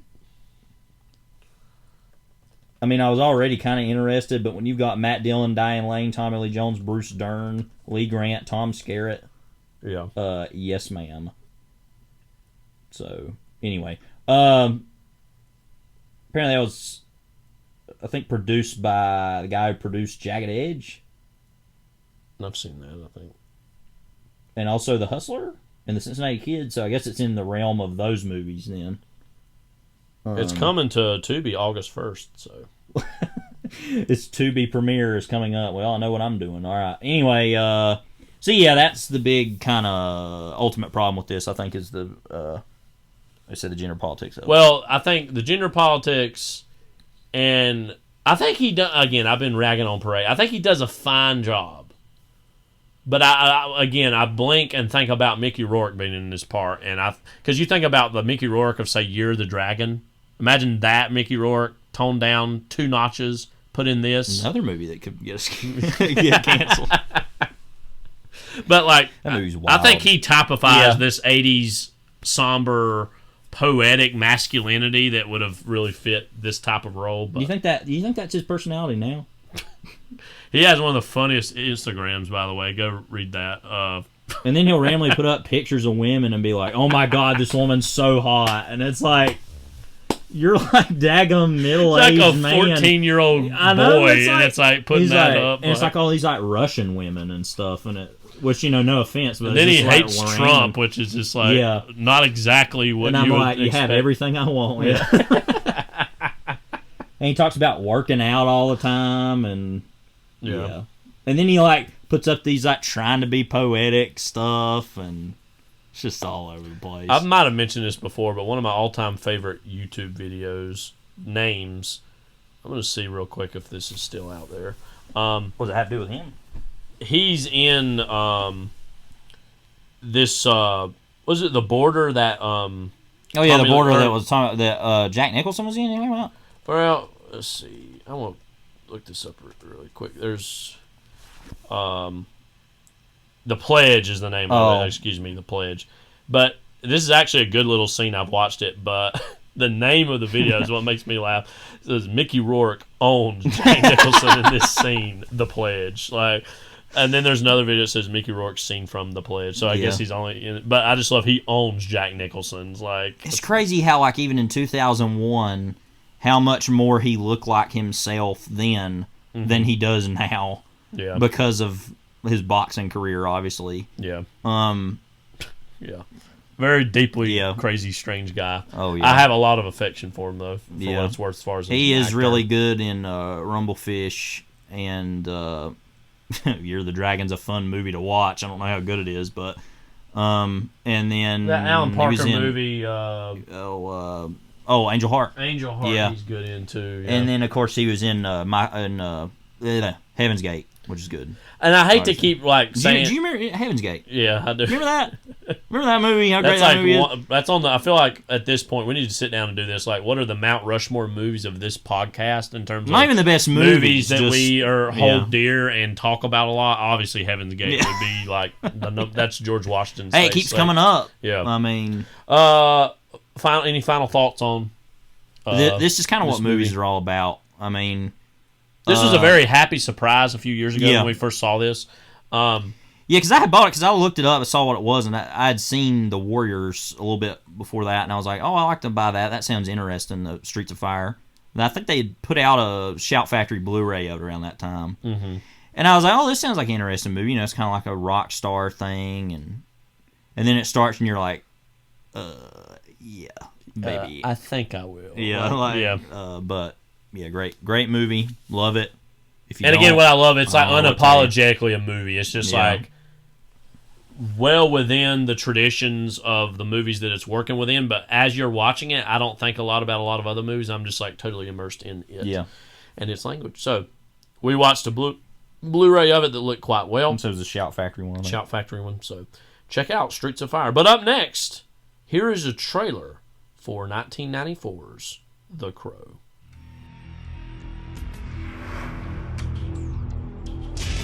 People once believed that when someone dies, a crow carries their soul to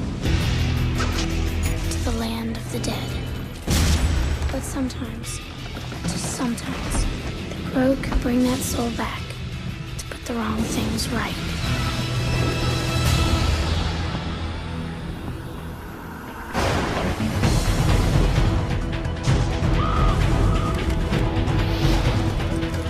You're all going to die. Is that gasoline I smell?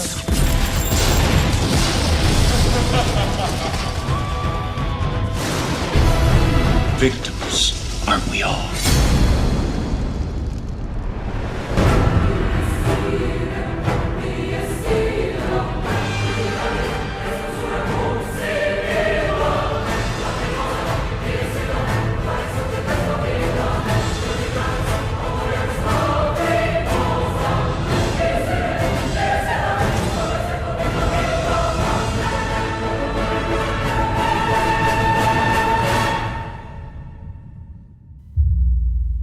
So I know you just heard the audio of The Crow, but just seeing the trailer again, I mean, I think it really typifies just the pure 90s-ness of this movie, the look, the grunge, emo kind of aesthetic, which has become incredibly influential.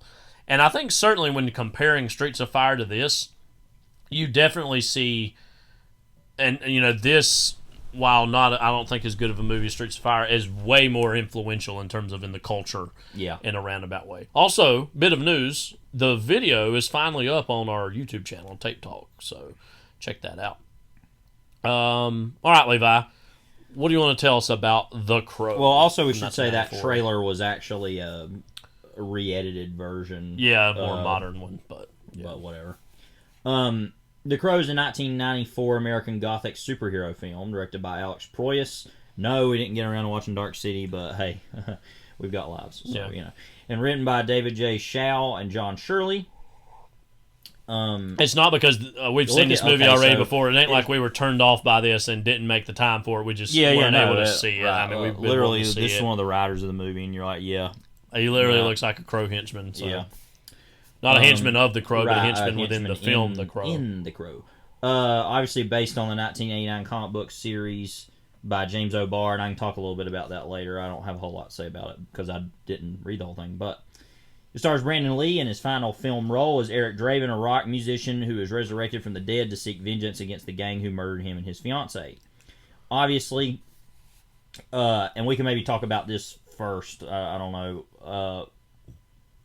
It says here, Lee was fatally wounded by a prop gun during filming. As he had finished most of his scenes, the film was completed through script rewrites, a stunt double, and digital effects. After his death, Paramount Pictures opted out of distribution, and the rights were acquired by Miramax. I had seen down below, and it's dedicated. The film is dedicated to him and his fiancée, Eliza Hutton, because I was curious about that watching again. Who that said for Lee or Brandon and Eliza? I wasn't sure. Was something happened to her too? I don't think so. I think it's just that it was like.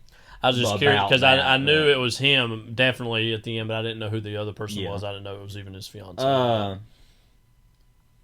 But anyway, the movie was shot in Wilmington, also, by the way, and that's where it took place at Screen Gem Studios. Which have you've been there, right? Yeah, it was years ago. Like I have, but it's been a long time ago. And I was reading here basically that he was they, from what I understand, and he only had 3 more days to shoot, I think. Yeah.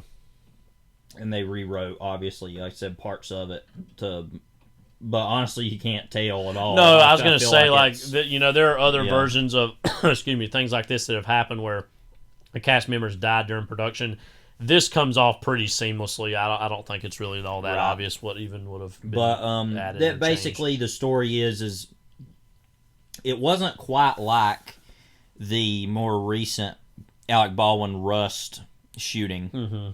It was more of they were out of money, I think, or they didn't have. I think it was time and money, and they were like, "All right, let's just take these rounds. We take the actual bullet out of it, and we basically make it into a blank cartridge. Yeah. Without powder or primer in it at all. Yeah. But and not using blank rounds, obviously, because those look faker, supposedly.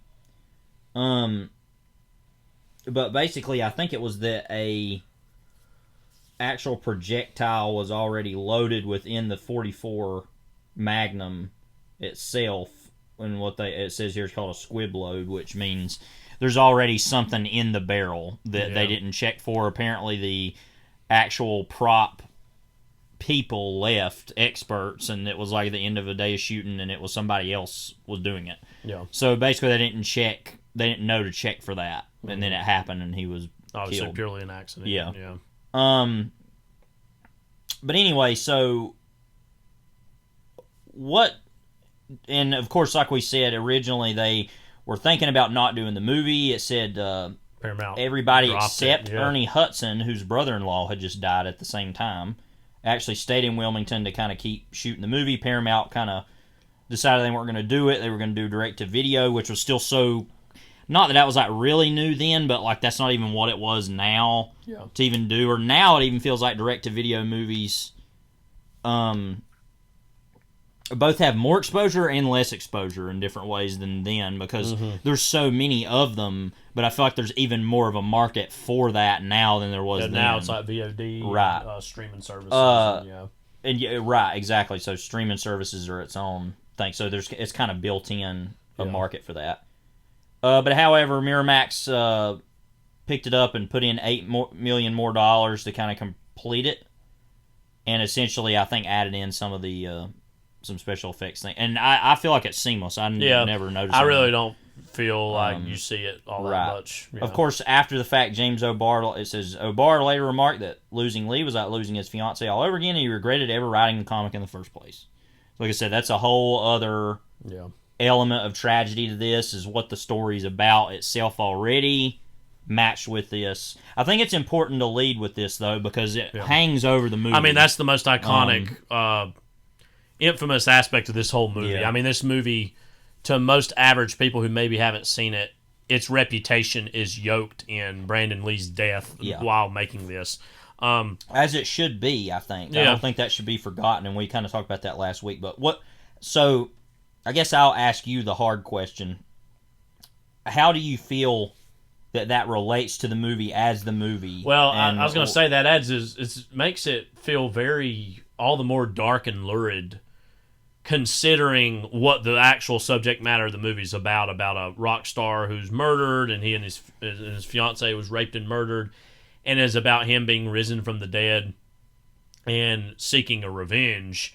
So, particularly with a subculture within the 90s and that's extended to today, this is kind of seen as a holy text of sorts, and I think that's inseparable from Lee's death. Yeah. We kind of have this further down about the dangers and responsibilities of filmmaking itself. I think we would all agree that if this movie had not been... If we could trade this movie not being made for Lee actually just having a career outside of this, I think everybody, for the most part, would say, well, yes, alive, of course. And him being alive, like, obviously we would rather have that. And so I don't think it really has any, obviously, impact on the actual quality of the movie overall, of course, which is strong.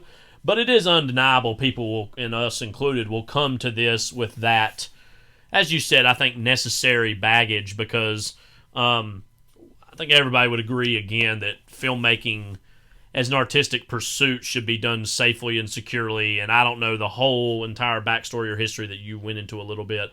I would imagine the people who were in charge or responsible for what happened were of course devastated and regretted. But again, it is one of those realities too of, like, anytime you're dealing with dangerous elements in movies like this, and I don't know to what extent there were any larger reforms within the stunt community after this. I don't know if that was something that happened. I think, the Vic Morrow Twilight Zone death, which would have been, about 10 years before this, that was kind of an even more crazy situation where the filmmakers were, it seemed, there are still questions and debates about this, but I think the young girl that died, and maybe someone else too, I can't remember. I think the boy died. There were like a boy and a girl, and then the helicopter pilot, I think maybe something like that. There's a lot more questions about that in terms of decisions the filmmakers made that led to those deaths. That's obviously in John Landis. I mean, literally had to go to trial for that. I mean, that was a huge event back in the 80s. Mm-hmm. But I think this is obviously not seen quite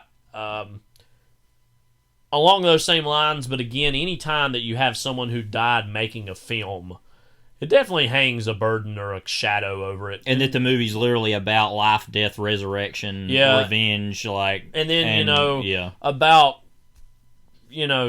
10 plus years later, it's different, but there was the whole Heath Ledger death in the post-production of The Dark Knight, and considering the darkness and the nihilism of that character. Right. And that's different, of course, because it was not while they were shooting the movie, and he died due to his drug overdose.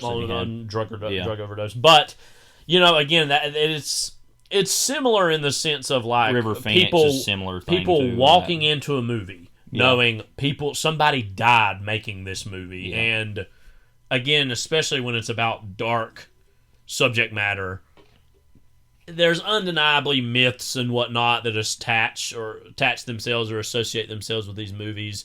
Should also be said, it's obvious, Brandon Lee, of course, was the son of Bruce Lee, who died young as well. Died relatively young.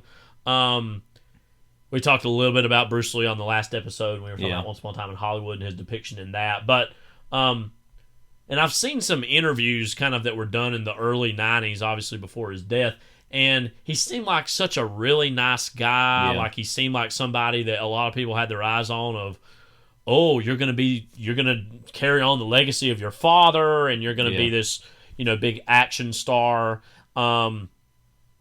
He looked like an action star too. I was going to say we can kind of maybe transition more into that, talking about this, unless you have anything else to say about it. No, only that I want to talk about his movies before this really quickly. That's good to do. He was in a movie called Legacy of Rage, which actually was a Hong Kong martial arts film. Yeah.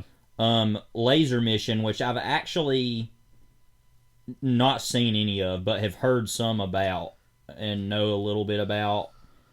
And probably the biggest movie other than this he's known for is Showdown in Little Tokyo with him and Dolph Lundgren. That's that movie that has that, literally one of the most famous line readings ever is in that movie. Brandon Lee says, before this happens, I just wanted to tell you have the biggest dick I've ever seen on a man, or whatever. Yeah. And that's like a random thing. And then that movie Rapid Fire just before this, which was also how old was he when he passed? He was 28. Very sad. I mean, it goes without saying how incredibly sad all this is. Not just, of course, because we lost a potential great action movie star, but of course that a man had to die making a movie that is really good. But again, we would all agree nobody needs to die making a movie. Again, and I think because of course we didn't know Brandon Lee, so we don't know exactly the man that he was, so we can't totally memorialize that. Only his friends and family can do that. Yeah.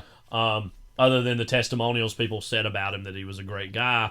But so all we have to look at is this movie and these other movies. And again, I think when you watch this, you see a lot of potential in him as a action star who, when you look at some of the other action stars of this era, or going back even to the 80s, I mean, of course they weren't always like the best actors or had the best level of charisma. That's what I was going to say. I think it's a lot to say, he definitely would have been this great actor. We don't know that, but I do think you see a lot of potential in him. Yeah, that's what I was going to say is, like, as a dramatic actor, like, not to be rude, but and this more ain't towards him as it is action stars in general. It's just like that's not the expectation you're going to get from that. Yeah.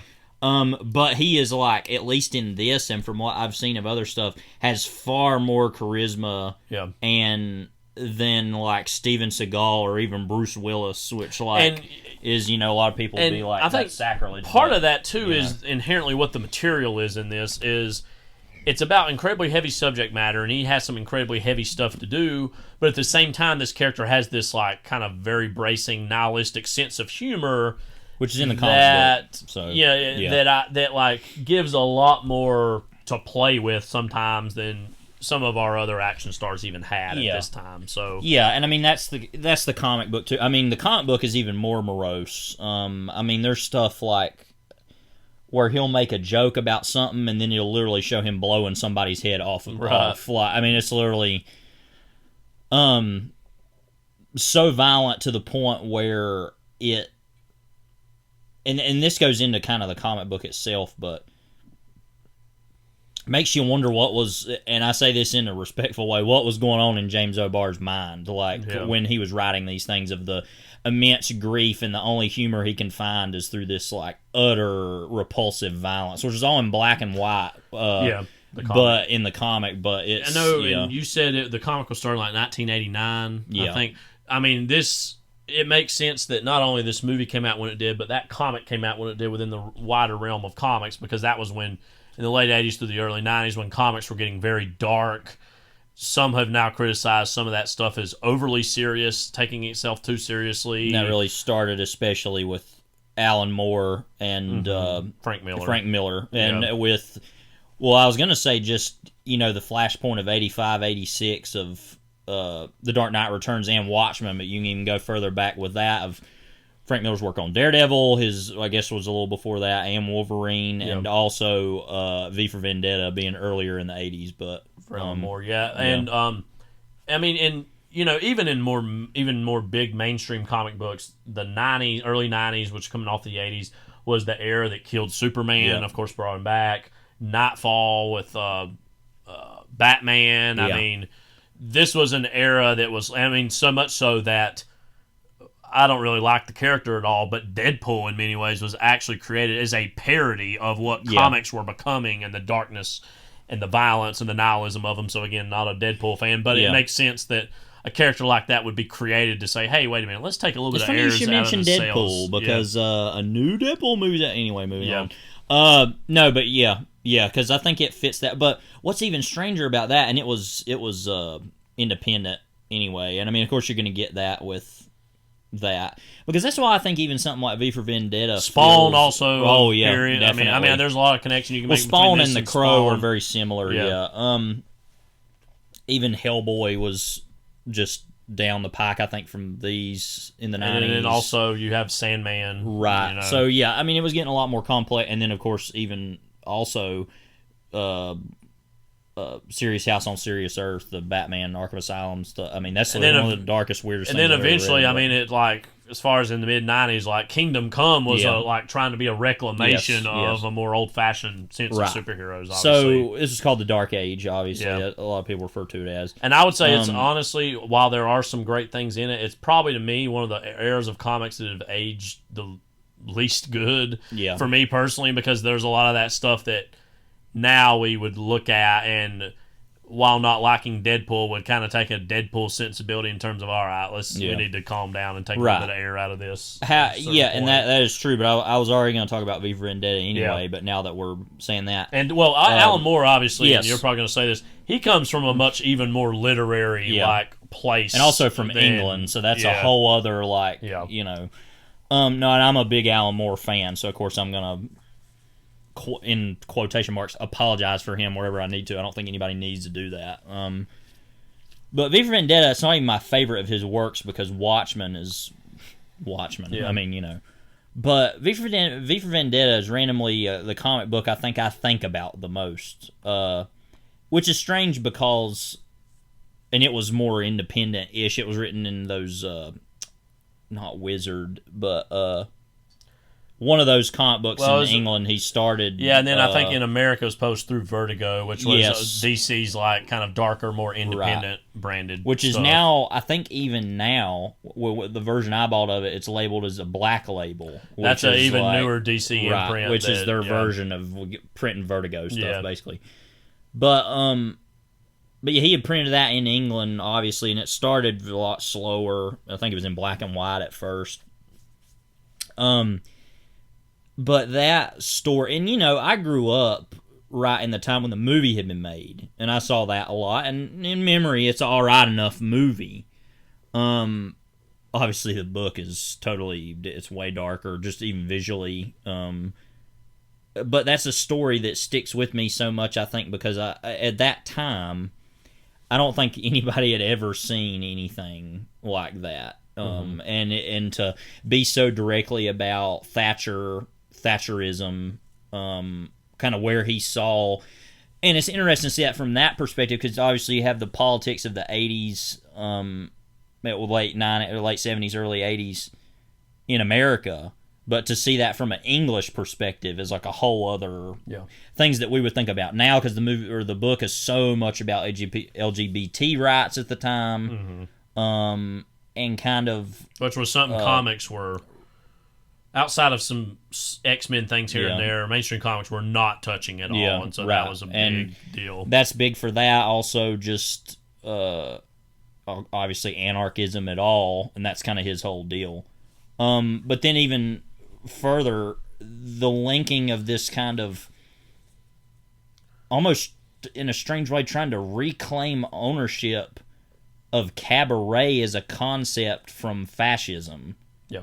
Which a great, piece of that in film is Cabaret, literally, is like showing how that was used as this like strangely fascistic, because it seems this very like, queer outsider transgressive art, but always had this element of that. And the obviously V for Vendetta is he's literally a cabaret character almost, and that all those are literally about cabaret. The whole book, all of those issues are really about that in a lot of ways, and just such a fascinating Have you read all of that before? I think you've read parts of it. I've been wanting to read it. Ever since I recently reread Watchmen, yeah, and always loved it, but really fell in love with it again, right. and kind of had forgotten just how great that is, and so I've been wanting to read some more from him. And so anyway, that's just to say that it really was an era right there where you're right. A lot of that did, and I'm for The Dark Knight Returns, for example. It's a story I like, but I've gotten older, and it's not as cool as it used to be. But again, I think it's easy, and I say this as a self-criticism. Right. It's very easy to kind of criticize this era retroactively. At the time, this was what made people go, "Oh wait, the comics can be art." I mean, it was a huge breakthrough moment. So I'm not. Again, that's what I'm saying. An era that was influential and again, we talk about this with movies. We talk about this with Star Wars and Jaws. Like, sometimes influences can ultimately be bad, even though the works themselves are, of course, great. And I think that qualifies for some of this stuff from this era. And particularly in Moore's case, writing comic books and stories that were so outwardly, that were literally against this. And that's kind of always the case. Art's always supposed to be against the system. But it feels like in comic books, that had never really happened in such a big way to literally be, I'm an anarchist and I'm writing comic books. What is my view of the world through that is just so different. And you could even see that in Watchmen, but that's in an even more American context, obviously, than V for Vendetta is very British. That's about Britain. It's not really about America at all. Yeah. It could be, but... but anyway, so that's all just to say this is coming off of all that. Yeah. And James O'Barr's work is not particularly political from what I'd seen. It's a lot more basically nihilistic and saying this is what life really is, almost, not even getting into politics of anything. It's like, it's not this big system that's a problem. It's these people literally raped and murdered and killed people, and you can make that political. But one question that I had, and I know you've not read all of it, but you've read some of it. From what you've read, or maybe even know, does it delve into like a dream world or a dreamland or like an underworld in the way like a Spawn comics do in terms of for this character, or is he purely from some abyss? It seems like it's kind of like, from what I had read. Yeah. So let me say this, and I don't know. Yeah.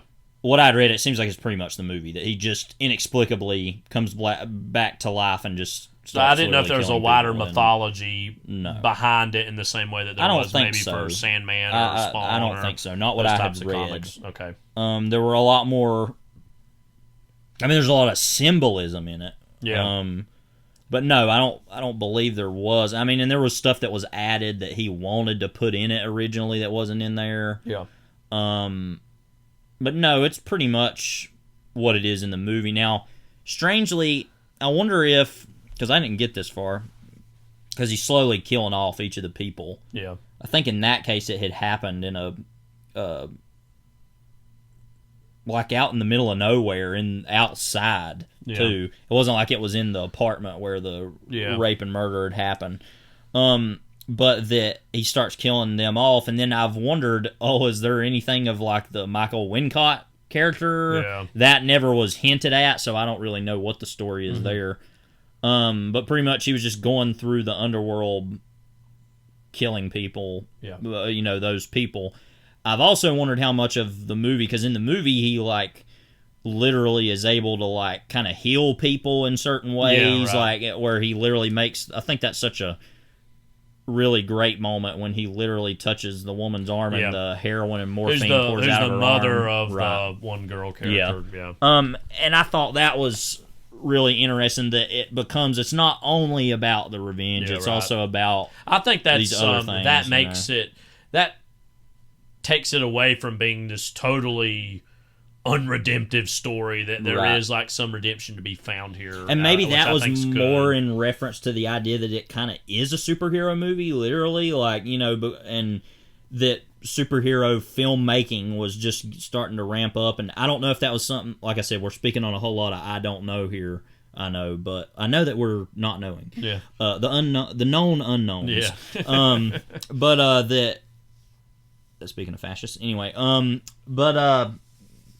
that, it seems like that was probably something that was added to the movie, I would guess. We talked a lot about the comic books. Before we even get into this movie more specifically, it might be a good chance to talk a little bit about what you said, like the superhero genre or the pulp hero genre of the 80s and the 90s, because we've talked about this here and there. I think we touched on it a little bit with Dick Tracy back when. That this is a movie very much coasting off of the kind of second wind of superhero movies after the success of Batman. Yeah. Of course, Batman 89. But then and through the 90s, we know there was a lot of, kind of before we get to like the X-Men and Spider-Man of the like 2000s, the 90s is littered with a lot of superhero / pulp hero movies, and every child of this era probably grew up with slightly different ones. For me, The Phantom was one of the biggest ones, even though I know that movie's not all that great. I have a lot of affection for it. We'll run through some of them. The Shadow, the Alec Baldwin was in, Teenage Mutant Ninja Turtles films is its own whole other thing. Darkman, which is kind of a Shadow-esque, very much. I think almost, I don't know, I think that was like Sam Raimi wanted to do a Shadow movie and he couldn't, so he literally did Darkman. I mean, it's very close. This is, Blade kind of came at the very end of the decade. We mentioned The Phantom. Dick Tracy, we mentioned also.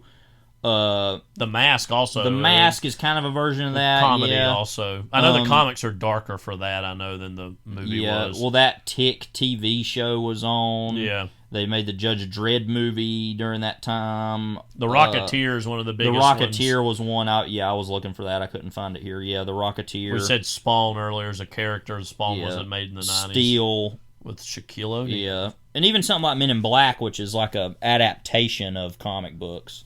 So yeah, it was a big Mask of Zorro. And also this was coming after, and you had some of the sequels of RoboCop coming out around this time too, so RoboCop was still in the culture. Right. But I mean, they were all these superheroes that obviously are not quite as like powerful or iconic exactly in the same way that Superman was in the late 70s through the 80s with those movies.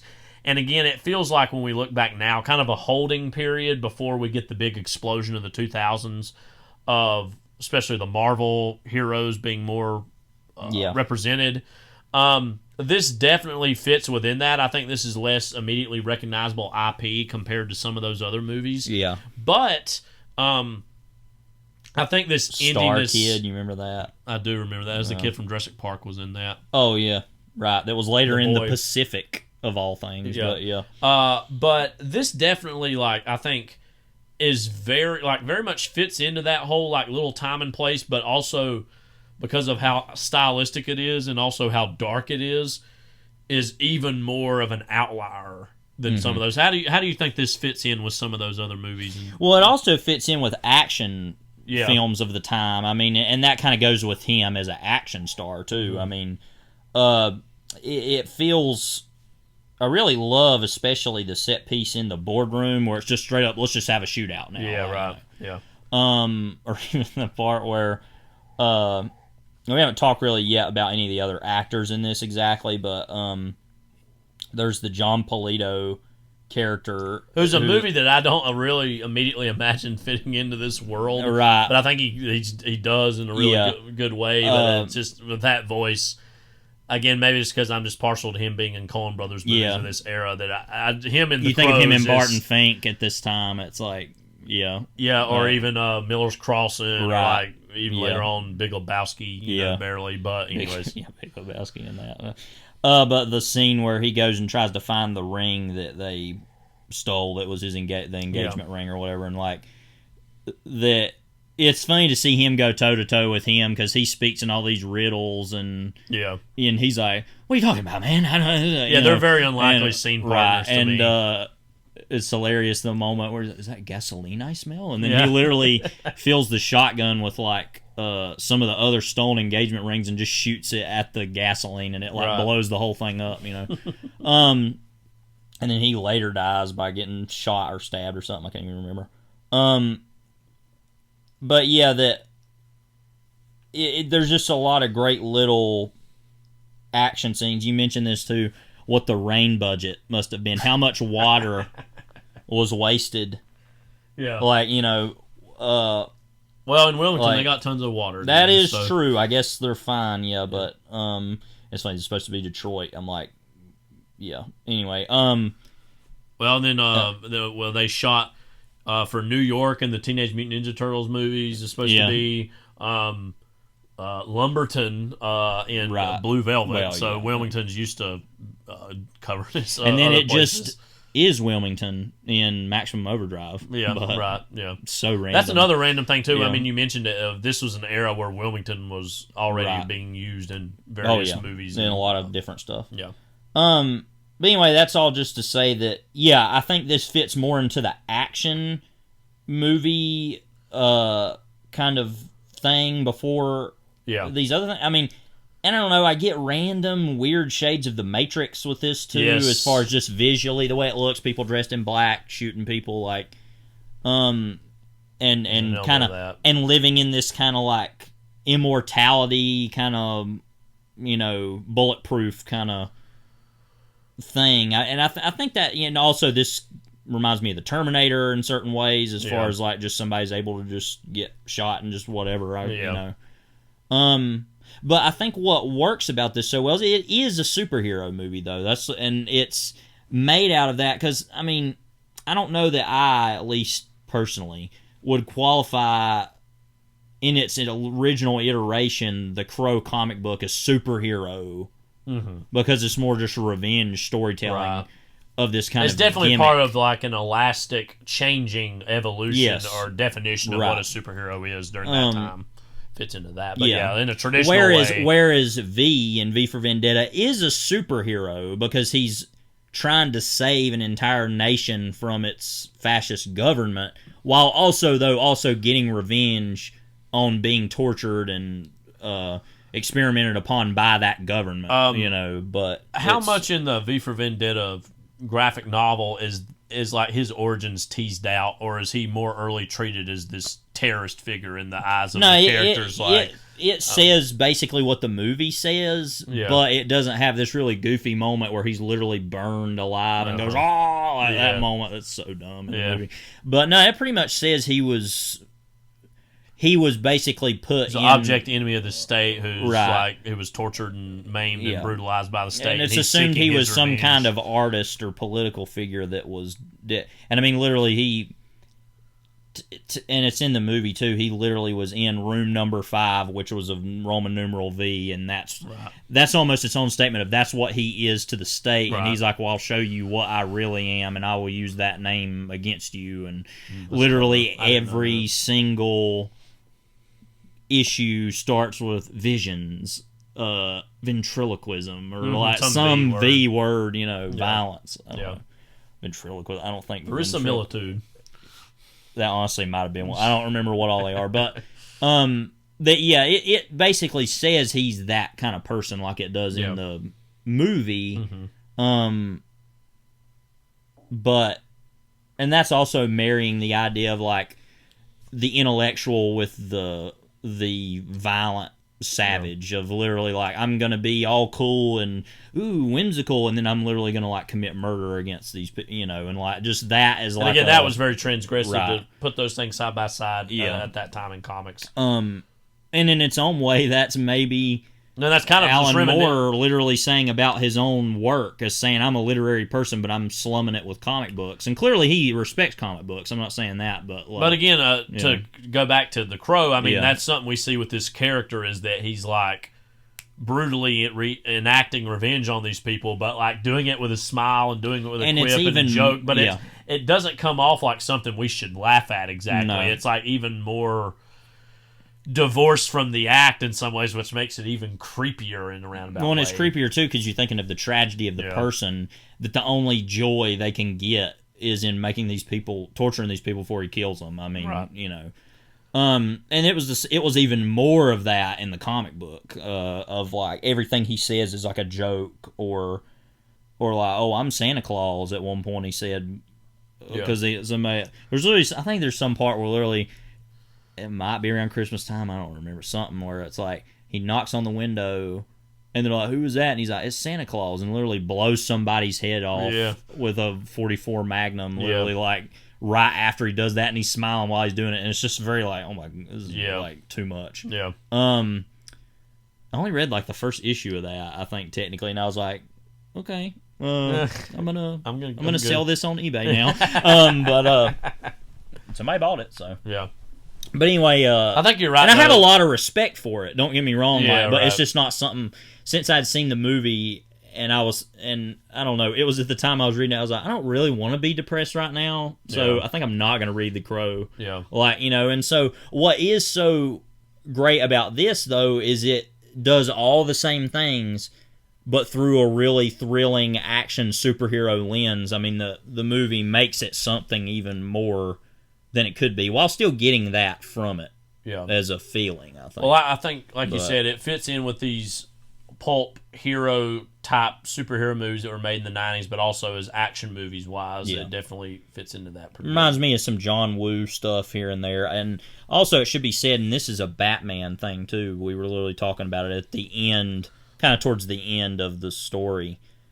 The climax happens in a church. Mm-hmm. We were talking about how weird it was that Batman was an influence on that decision, whereas that original decision to have the climax of Batman in a church was totally because they didn't know what else to do because the writer's strike had happened. Yeah. And they were like, oh, crap, yeah, let's do that. And, like, because two people went to see Phantom of the Opera in London, like, And so, but then it's weird to see that influence, like, yeah, we'll do that actually in a movie. And then even, like, later on, 10 years later, Daredevil has kind of a partially climactic fight between him and Bullseye that happens in the church. Then you also had the Killer, the ending of that in a church, the John Woo film. Yeah. Then also, even there's that one episode I told you about, a Cowboy Bebop, that has that. The ending of an episode is a shootout in a church that looks a lot like this. There had been westerns sometimes in the right. past that I think some of these things are evoking the traditions of that. But to back put them in that. these like cathedrals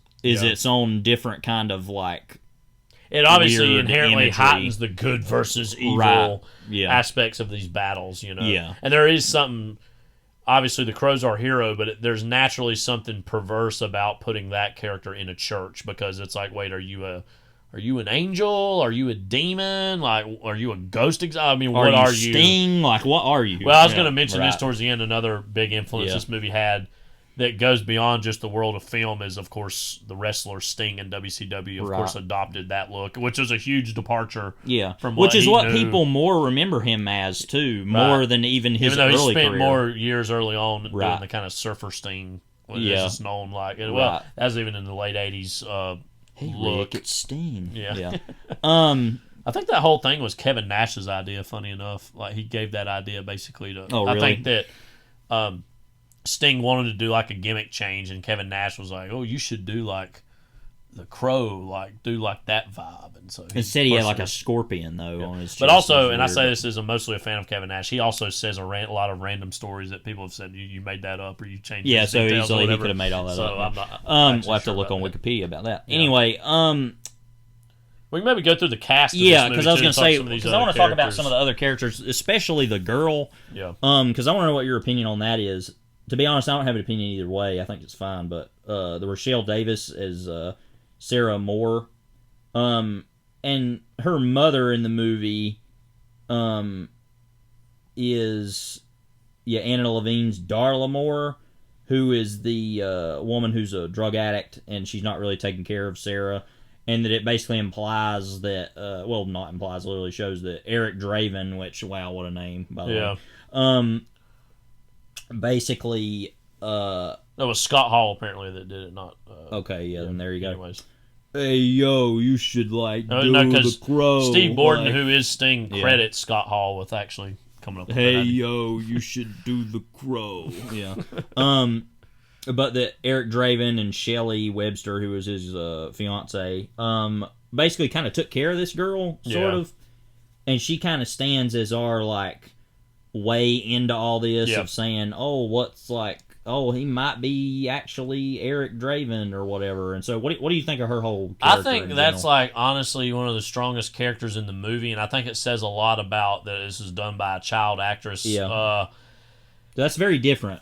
Because you had seen already with like Dick Tracy, it was a little boy or like, And there's a there's difference, but there's that's true. I didn't Yeah. even think about that. But there's a certain relationship connection to be shared between them two and the Amy Madigan character in Streets of Fire. Also, in terms of it's not like a romantic thing. That obviously, because of they're both adults, and there's like a very slight version of could they maybe be a couple. Obviously, that is rightfully so not at all present here. Right. But there is that idea of, and it's sad that there's such a low bar for this in movies in general that these things should even be credited.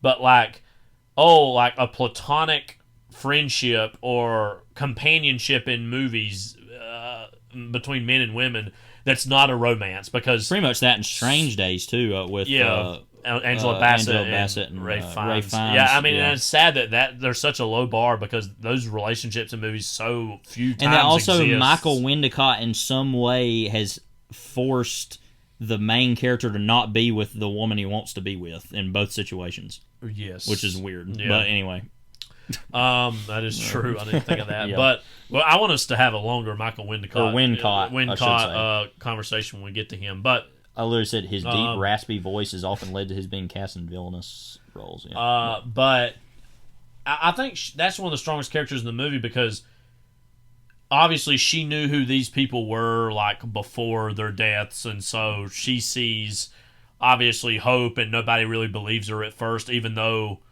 we'll talk about him here in a little bit, but Ernie Hudson, Sergeant Daryl Albrecht, like he has some suspicions that something's going on. But again, there's also this like tragedy of you shaking your head going, basically this girl's all on her own, just running around like trying to make it through life. And so I think that her character is honestly one of the strongest ones of the movie because she's frankly the most like normal, or like, and even in that way, her life is like very much every day is a battle to survive, basically. So I think that's and also it doesn't make this movie for kids because this is not a movie, even more so than Batman Returns, that is not going to have a McDonald's. Well, this is straight up toys. Rated R. Yeah, no, this is very much rated R, but it does make it a little bit more accessible as an overall work to have a younger character in it, I think. It makes it even more tragic that this person's even having to live this life at all. And So Ernie Hudson, we already talked about him a little bit earlier when we were talking about this whole concept of the black cop in movies around this time. I feel like he's I really like Ernie Hudson anyway. In everything I've ever most seen famously going to be associated with the Ghostbusters franchise because he was in that original one and I think some of the sequels. Yeah, but as the Black Ghostbusters, oftentimes what he's identified and what as. The shame is he's actually one of the things that's not terrible in that movie. So yeah. He was also in Congo, Basketball Diaries, Airheads. I always forget about that. Yeah. Miss Congeniality, the Ron Clark story. What the heck is that? The Hand That Rocks the Cradle. Some Educator TV film. Ron Clark. I don't care about that. Why do I want to watch something about school? I do that every day. He was on that show Oz, which I've always wanted to watch. Yeah. He was in a lot of TV, I think, over the years. He was in Twin Peaks. You got to remember he had a role in that in The Return. Oh, that's right. Yeah. He did. Yeah. I think he's really good in this. I think the character's actually pretty good. I mean, it's kind of a basic character. It's not a whole lot to it other than just a cop who's, I don't know if this guy's really like a real deal or not. But we got to find out. I mean, it feels like he's almost like not exactly the same, but he plays the Commissioner Gordon stereo, or like the archetype of the cop who is working with this figure as an ally, even though he kind of knows he shouldn't be. Yeah. And his boss, who's like the detective kind of over them, is Detective Torres, played by Marco Rodriguez. Who's in a lot of stuff. What a a-hole he is in this, too, by the way. I'm trying to look real quickly.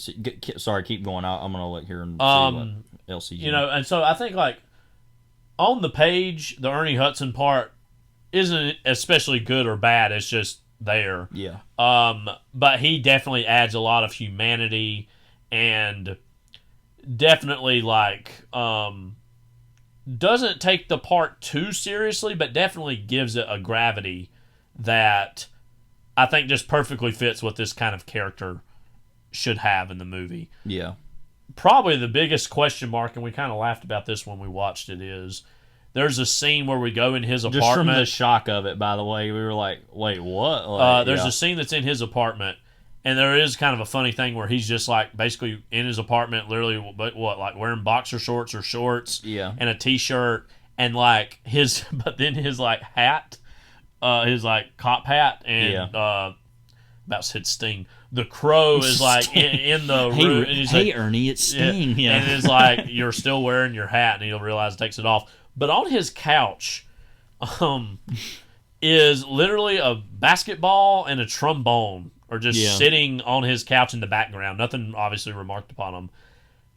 And I couldn't help but shake my head and go, are these the most cliche things to put in a black man's apartment in the year 1994, 1993? It feels like they watched a Spike Lee movie and said, oh, this is what all black people have in their apartment. Black people love basketball and jazz. And we just were laughing. Yeah, I was like, wow. Nothing in the movie remarks upon it, but it was just like... Because I didn't notice that the first time I saw it. I was like, whatever, because I was paying attention to the scene. You know? But it's literally right there. It's like, it's in the background, but it's right in the line of sight of what's going on. Like, it's a weird setup, but it's just a really strange decision. Now, I'm not about to say, because obviously American directors can be racist and have things in their movies, but sometimes it's weirdly even worse with foreign white directors making movies. And Proyas himself is he's from English, I think, or no, he's Australian. We looked into this. I think that he's Australian.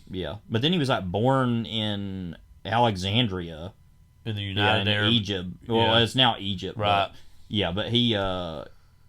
So I'm not trying to necessarily accuse him of anything, but sometimes when you have foreign directors, even directing black or it happens with Asian and Latino talent sometimes too. Is just sometimes unknowingly they bring these really questionable stereotypes to the table. Again, American directors can do it too. I'm not saying they can't. Well, and that might also have been a decision of the prop department, the set department. Like, we don't know where that decision came from. But that was a very head scratchable moment of, really? That's what you're going to go with here? That just seemed like such a stereotypical. By the way, the last movie that he has made, Alex Proyas, was that Gods of Egypt movie. You remember that? That like nobody saw or talked about ever in 2016.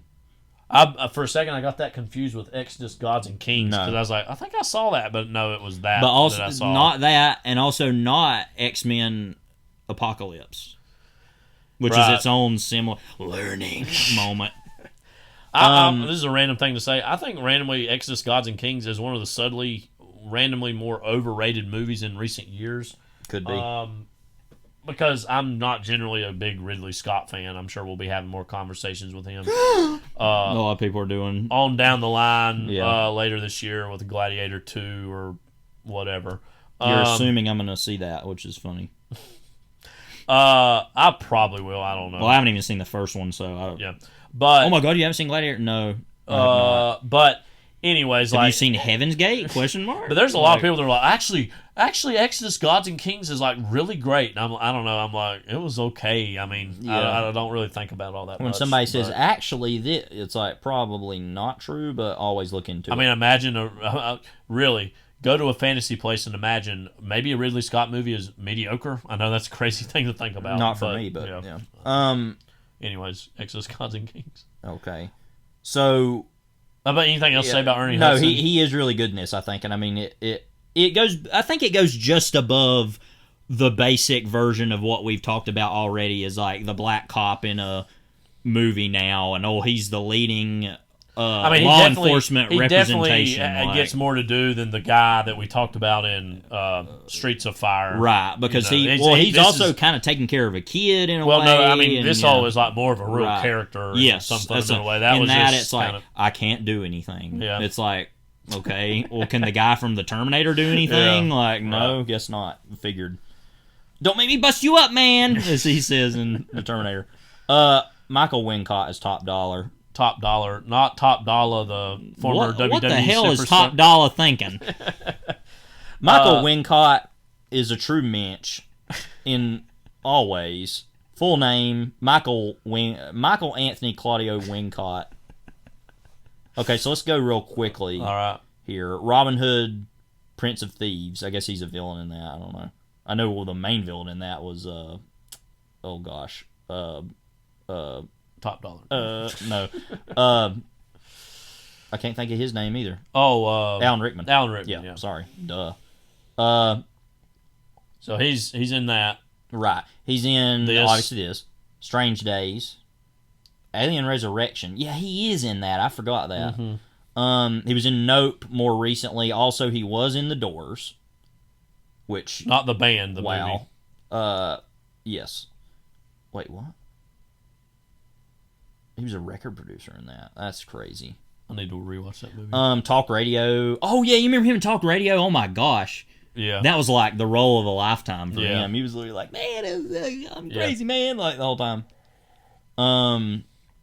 Yeah, he worked a lot with Oliver Stone, obviously it looks like, but and then yeah, he was in Dead Man. I'd forgot that. That was years ago. Dead Girl. Dang. Let's see. Along Came a Spider. some- I always remember yeah. that poster, seeing that in an old movie theater, and one of them. In That Hickory, that they one ain't you're talking around about? anymore, Yeah. Yeah.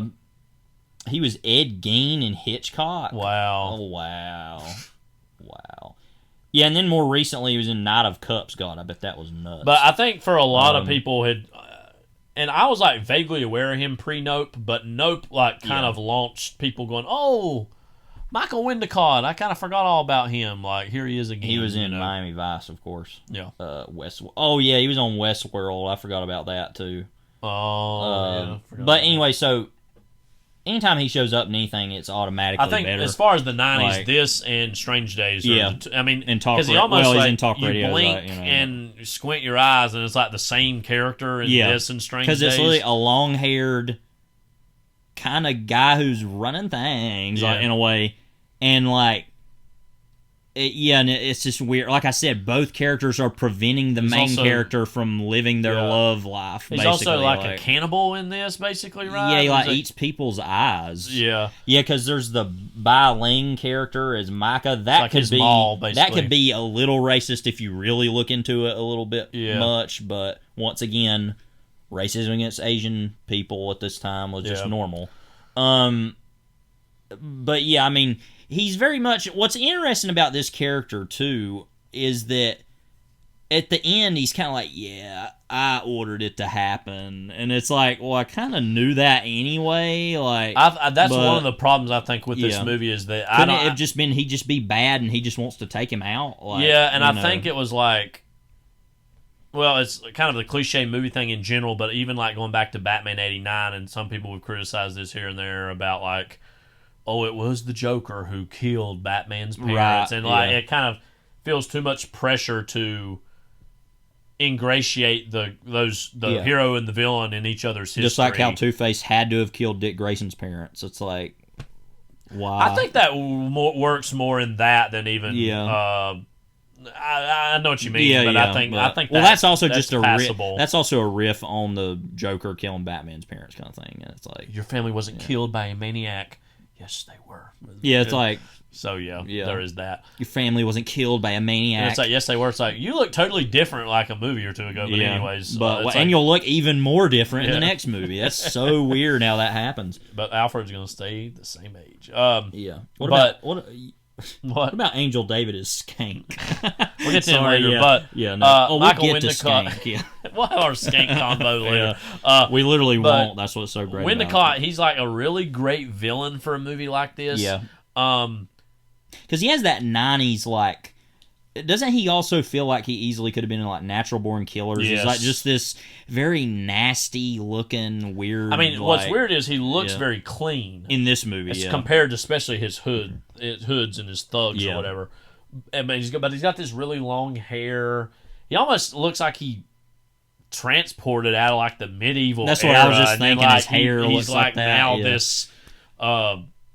Club owner / like gang lord, And then, like, chieftain, we I don't know. exactly Yeah. totally get a window into his plans with this or his intentions, but he's the one who's behind all the Devil's Night stuff. Because he's like getting all these like contracts for. It's kind of like Twisters, I Well, guess. like where an it's insurance like, deal? well, he's getting the land somehow. I don't know. But that's like a great actor to have as that character. Is just like, yeah. Let's Who do you that. think would win in a hypothetical fight between him and Defoe's villain in Streets of Fire. Wincott's just so weird. I feel like he would win. And to say that Well, somebody's weirder than he Willem lasts Dafoe, longer in a fight than Dafoe did in that, as far as his abilities or whatnot. but he doesn't have a leaving to prop him up either, though. That's true. That's the problem. Closest we You get David Patrick Kelly in this is T-Bird. Yeah.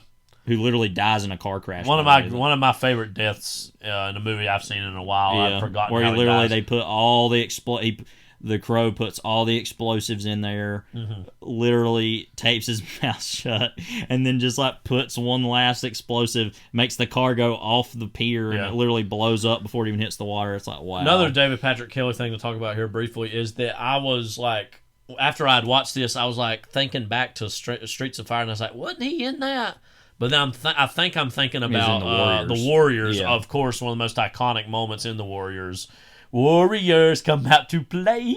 I mean, literally, of all the things he's done, including Twin Peaks. Yes. I mean, and his whole connection to that. You remember when I promised to kill you last? Yeah. That's our Matrix. You did. I lied. That has to be probably what he hears more than anything. Warriors. Random people coming up to him. Yeah. He's got such a weird voice.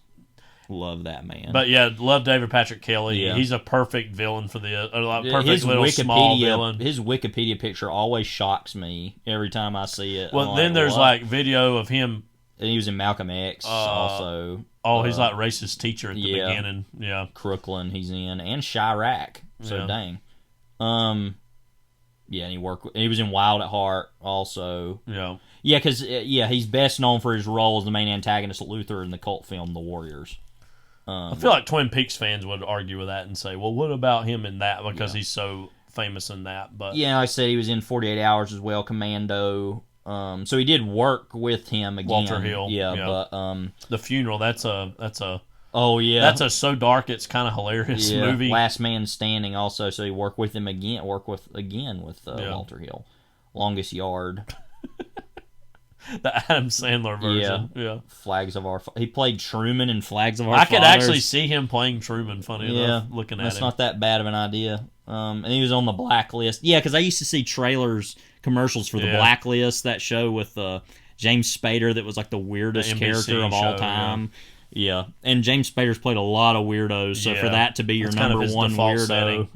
Yeah. But yeah, T-Bird. What's your T-Bird thoughts? I mean, he's himself. I mean, you know, it's just David Patrick Kelly doing his thing. Yeah. You know.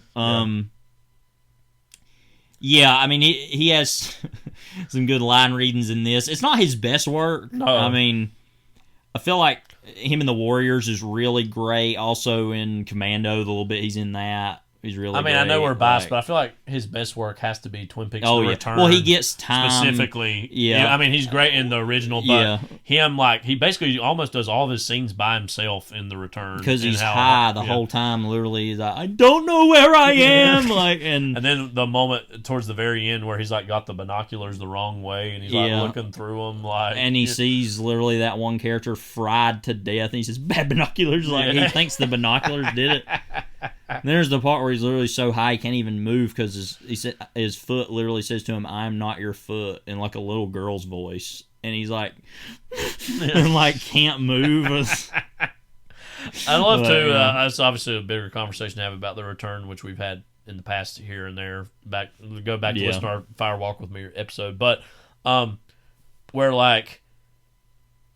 With a lot of things in that season, that there were so many of his scenes like, where's this going? How's this going to connect? And like, it never did until like the very end, where there's barely that, you know. And then he's not even in it anymore after that. He does have that one scene towards the beginning with his brother where he's like, suck it to me, suck it to me, suck it to me. RESPCT something, man. He's like, what? Or no, that actually his brother said that to him, but anyway. We'll run through the other bad guys kind of here real quick. We already talked about kind of Anna Levine, by the way, as Darla Moore. That she's more as like a plot point than a character in a way. Like she's the mom who like becomes a mom. Who's like a prostitute, and then she's addicted to drugs. And one of the more touching scenes in the movie is where she's trying to actually be a mother. Yeah, and her daughter's kind of critiquing her a little bit, and she's like, I never had it out to be this Mother of the Year or something like that, and her daughter actually is like, no, please, I like it. I like my eggs like this. And I think that's actually a very touching scene that points towards even this broken world can have a redemptive moments to it, or redemptive characters. So, now Angel David as Skank, I don't really remember him, what he looks like. Oh, that guy, I guess. Okay, Skank. As Skank. Honestly don't remember much about him. Lawrence Mason is 1010. I actually really like this guy. I think he's a great bad guy. I feel like I've seen him in something else, but I don't know what it is. He's in a lot of TV. He was on Prison Break. He was on The Shield. He was in The Lincoln Lawyer. The movie. Oh, he was in True Romance. That's what I remember him in. Yeah, that's the first thing he was in too, I think. His kind of more breakthrough is Floyd D. He's in AI, Behind Enemy Lines. I don't remember him in that. Ollie, he's in Public Enemies, Porter at Union Station. I don't remember that. City of Lies. You remember that movie? That's the Jonathan Dett thing. Yeah. That's about like the Tupac death in Notorious B.I.G. I remember when that came out. That was like right around the time his whole world started to crumble there, where it was like he got in trouble for not getting being in trouble. himself. Yeah. They always say be yourself. It's like not when you're Jonathan Dett. He's a second, by the way. I didn't realize that till just now. Yes. So somebody made a big mistake. I really like him in this, though. Is that the scene we played last week? He's in the guy with the knives all the time. And I think it's also funny that most of these guys he kills, he like stabs them with something. Yeah. Because it's like with all the knives. Then Fun Boy, played by Michael Massey. Yeah. He literally stabs with like syringes in his chest. And it's like, dang, pretty brutal. He's probably the nastiest of all of them. Michael Grew Massey. Grew Groo. Yeah. Tony Todd is Grange. He's kind of like the he was in he was in Candyman. Yeah, he's I forgot Candyman, that was who that was. He's in some of the Final Destination movies too. He's almost kind of like, I feel like the same year, but it's weird. It feels like he's at least more of a character than even the Doctor is about to operate guy in the mask, but it feels like a similar he's the black guy who's the fixer. Yeah, it's kind of like, I was thinking that's too. a little bit of a stereotype, but whatever. We already talked about John Polito a little bit, but he's always great. Obviously, Bill Raymond is Mickey. I don't remember who that is. Do you know Michael Berryman was supposed to have originally been in this as Skull Cowboy, Eric's spirit guide, and then they cut him out because they basically, I think that was some sequences they needed to shoot, and they didn't. I think that's better that we don't have any of that. Because now I think that would make it more like Spawn. Yeah, that's what I was saying. It's going to open it up to a kind of a different So thing. actually, maybe that is more of a thing in the comics than I had remembered. Okay.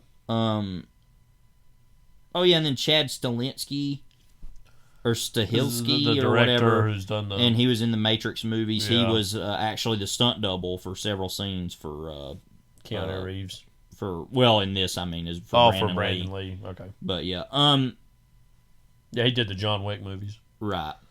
But obviously, the majority of this movie, while it has all these other characters, really rests on Lee, Ernie Hudson, Rochelle Davis, and Michael Wincott. We left her out, but Sophia Sheenus is Shelley Webster. I mean, she's almost a non-character. I don't really even want to criticize this movie for that because, she's dead. What can you really do with that character? So I don't really think that's a problem so much as it's just a fact is that she's just not in it. She kind of comes in little flashbacks or little... Right. Which there probably would have been even more of had, obviously, the tragedy not occurred. Now there's been lots of, I think, direct-to-video sequels. There's again a new version of this that's coming out. Would you agree that this is such a specific idea that it was done really well once? What's the point of doing more of this? And B, the tragedy of what happened with Brandon Lee is always going to be something that hangs over this franchise, whether or not it's even the original or not. Right. Well, also, it's not like the Terminator movies where it's like the Terminator got killed. Oh, well, you could always send another one back. It's like he completed his revenge, got justice, and then he died again. I guess I'm not saying we should do this, but I guess hypothetically you could have other iterations of people who have tragedies befall them in the crow's spirit. Visit them or be with them. And that probably would have happened had he lived. They probably would have made more movies of the Crow. No, I think if he would have even lived on after this and had made more movies, like The Crow would be a bigger franchise as a thing. It would be like one of the big things, kind of like the Matrix or the Terminator movies. It's like rated R franchise movies that are actually really big and are popular. Yeah. Because this movie is still really popular and has had a legacy, as we've talked about. And literally another version of this is coming out like in a week. Yeah. But like I said, I don't want to call it idiosyncratic in the sense of there are other things that are a lot like this. This definitely has a distinct enough energy outside of anything that happened in the movie, making the movie, that do separate it as something distinct and unique, I feel like. And I think to just do another sequel of it or do a remake obviously just naturally takes away from that. I guess we probably need to talk a little bit about the soundtrack. Yeah, because that's obviously that's one of the most iconic or legendary things also about this movie, some of the music in it. Now, I like a lot of the stuff that's in this. It fits the movie really well. I really love, and I said this last time, the Cure song Burn, which they wrote for this movie, is one of my favorite songs by The Cure, which is a big statement because I'm a fan of The Cure. I really love pretty much everything of them. I kind of like what I heard of that 9 Inch Nails song, which was a Joy Division song. Cover, yeah. Then there's a bunch of stuff that I honestly don't remember or don't listen to a whole lot, which is, a lot of big bands here, though, like Stone Temple Pilots, a band I literally have heard none of ever, by the way, so I have no clue what to think of them. Rage Against the Machine, never been really a fan of them. Violent Femmes, haven't heard much of them. Rollins Band, I'm a fan of Black Flag, so sure, whatever. Yeah. Pantera, no. Okay, My Life with the Thrill Kill Cult, with a K for cult. The Jesus and Mary Chain, I've heard a little bit of them. And then a band Medicine, Jane Siberry. Another band called Helmet. Obviously, the movie's about rock and roll, too. Yeah. Because it's about a musician who got killed. I wish there was a little more of that in the movie, and that might have been stuff they could have added in more. But yeah, I think this is a pretty good soundtrack for what it is. I mean, I think it really fits the movie. Especially, I'll say this, as someone who doesn't normally like this kind of music, I do like The Cure a little more than some of these other things. As someone who doesn't like this kind of music generally on my own, I think it definitely fits the movie, and I think it works well within it. So there is that moment where he's running in the rain to 9 Inch Nails, the cover of Joy Division's like, this is right. Yeah, that's that whole I don't give a F, you know what I mean attitude from Trent Reznor. And I think definitely this soundtrack, is Trent Reznor his real name? I gotta look that up now because I'm wondering. Yeah. Michael Trent Reznor. Okay, yeah, that's fine. I think definitely also one of the reasons this movie remains a quintessentially 90s movie is because of the music and the time and place it invokes. No, and it's very married to that kind of pre-Hot Topic idea of like, alternative gothic culture and emo culture. The best thing of which, as an art form, I think, is probably music that comes out of that overall. Yeah, sure. There's a lot of movies and TV that comes out of that, or even literature, especially, that I'm like, literature with in quotes, that I'm like, no. Yeah. But a lot of the music, I think this fits it in the sense of the music is really good overall, or fits this really well, so it's more acceptable. There's really a song called Golgotha Tenement Blues by Machines of Loving Grace. Don't you love some of these names at the time? Machines of Loving Grace, Stone Temple Pilots, Rage Against the Machine, obviously. For Love Not Lisa. That is just, gosh, that name. My Life with the... That's what I just said a minute ago. My Life with the Thrill Kill Cult with a K. That's like, everything back then, by the way, was Mortal Kombat with a K. It was like everything becoming It was the K. 90s. Yeah. Yeah. Corn. Yeah. I mean, literally, like, yeah. But, You'll talk about a band that's not very good. Korn. Yeah. I can't think of one thing I've heard that I'm like, oh, that's passable. Well, there was that one song with that music video we watched that was kind of alright, but yeah, that song's okay, but the music video is hilarious. Really what made it, you know? Yeah, about a bullet literally going through a wall, yeah, and hitting everything but hitting nothing. Mm-hmm. It's kind of what it's all about. Now that got me thinking about also Woodstock '99, which also, of course, Limp Bizkit, who we of course are. What are we? Semi-ironic / maybe not so ironic pseudo fans of. Am I putting enough qualifiers? Am I putting enough qualifiers on that? But is Ben Stiller your favorite mother ever? But I was just thinking, like, through the verbiage of Limp Bizkit, doesn't the Doof Warrior sound like an album name that they would have done or something like? Yeah, let's the Doof Warrior. Yeah, you know, Doof Warrior, bro. Yeah, yeah. If you look up like no. Do it all for the Nookie. Come on. The Nookie. New metal in general, I'm like, what is this? No, it's not good. I mean, because it's like, especially now, before we get to this, especially now, you know, you see a lot of like hip hop and country music being together. Yeah, just somebody like Jelly Roll or like Post Malone. Right, and it's like, if you think that's bad, go back to new metal. It's like, it's just, we tried it already and it didn't work, so let's not do that again. $3 Bill Y'all is the first Limp Bizkit album. 97. Significant Other. 99. That's kind of funny. Chocolate Starfish in the Hot Dog Flavored Water. 2000. Yeah. Results may vary. Yeah, you're right. Gold Cobra. And Still Sucks. Which that honestly makes me respect them even more, that they're like, yeah, we still suck. Still suck. Like, we still suck with chocolate stuff. Again, we've talked about Fred Durst for me right now, still the film of the year. That's all I'm saying. And also Family Connection, question mark. Because he is, we can't forget, from, well, Jacksonville, Florida, but North Carolina. Come on. That's where he's from. Cherryville. Cherville, as people over that way say. Gastonia. He also went to Hunter Huss High School. Yeah, that was the place. At the age of 12, he took an interest in breakdancing, hip-hop, punk rock, and heavy metal. I only like a couple of those things. Well, first I thought you were going to say he took an interest in music, and I was like, well, what happened then? Well,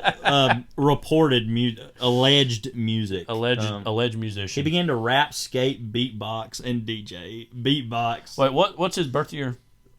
1970. All right. So he would have been like a teenager and in high school in the late 80s. Yeah. Okay. I was just thinking. Beatboxing video here.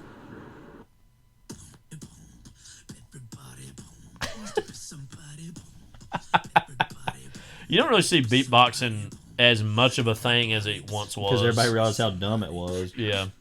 Its connection to scat is obviously has to be.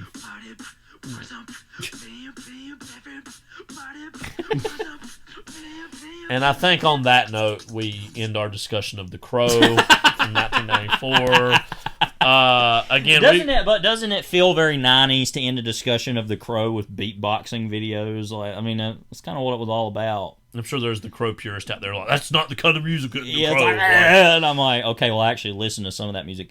By the way, it's like, I feel like we're like Michael Wincott is like our cool friend that lives down the street that owns Ninja Stars, like Ninja, and he writes those like weird S's on everything as like tattooed S's, you know. It's like, I'm telling you, if you didn't grow up in the 90s or the 2000s, you don't really know what was going on. Like, it really was.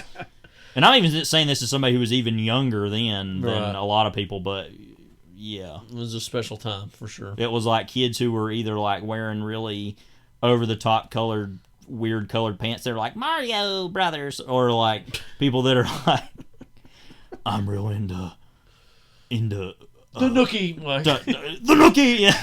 I'm real into Typo Negative and whatever and Massive Attack, like. You know, I'm not a kid. When I hear bands name like that, my eyes involuntarily roll. I'm like, I could train myself to stop it from happening. Of like, just no. Well, Massive Attack's actually more of like a trip hop kind of more like. I know you're so interested in this. I really am. Have you ever seen that? Have you ever seen that Massive Attack album cover, Mezzanine? I can't say that I have. Maybe. Mezzanine. Let's see. Or it's just like it's like a bug or something. It came out. Okay. Yeah. Trip hop electronica. I've listened to them. I'm not a fan. Hip hopper. They did do that one. We talked about them here a while back when we watched. They had they probably at gunpoint got Jonathan Glazer to direct a music video for him. Yeah. But yeah, I shouldn't say at gunpoint. But one, I will say this before we go on this. One band I do like actually that is kind of like a lot of those things is this band Portishead, which did real name. Which did this album called Dummy, which you've probably seen. And that album actually is pretty good. So I'd recommend if you ever care, listen to Dummy by Trip. I've actually heard some stuff by Portishead, and that's actually kind of good. It's actually good. It's okay, but I mean I don't listen to it all the time, but it's all right. Anyway, The Crow. You're no dummy though for having listened this long. Maybe you are. I don't know. Yeah, I think I actually are. Again, we're, as I said earlier, around about the 30th anniversary of this movie. I think it's we're at the 40th anniversary of Streets of Fire, also. Right. And I think both of these movies together, obviously, as we said, Walking to the Crow, it definitely, obviously, inherently has a more heavy vibe. The movie itself does, but then obviously knowing the history of it. Which is the opposite of something like Streets of Fire, because you walk into that movie and you're like, yeah, movies. Literally, it's just like everything is cool, and it doesn't matter, and it's that's like the crazy great Saturday night, and like The Crow's like the going to church, the deeply mournful, like what have I done with my life Sunday morning, morning with a U. We watched this on a Blu-ray. That was a little bit of an older Bluray, but it still looked quite good. I don't know really if there's old 4K. trailers they had on there too, of like Slam Media or what was it? Slam. It's basically early YouTube, but bad. Yeah. Like, there was no going to the zoo for their first video. I went to that website, and it's actually still in existence, although it doesn't seem like it's been updated in a long time. That reminds me of the Phantom Slam Evil. Yeah. It's like, that's really bad. Expect that to be talked about on a future Tape Talk episode. Tape Talk. Tape Talk. That's going to do it for this episode of Overlapping Dialogue. But wait. Don't go just yet, okay? You know how this works. Jeff Probst. I mean, Jeff, just slow down. I see you in the corner over there. He wants to walk over here and make himself known. Just stay there for a second. He's holding a copy of Mezzanine by Massive Attack. Like, how could you talk about this? He's been pumping it up and down. Like, look at what I have. Oh my God, I love this album. Jeff, just hold on just a second, okay? All right, fine. All right, he's demanding to get in here. Jeff Probst. What have we got next time? Stay tuned for scenes from our next episode. I've actually gotten to a point where I can pretty much exactly replicate the external physical appearance of a human being.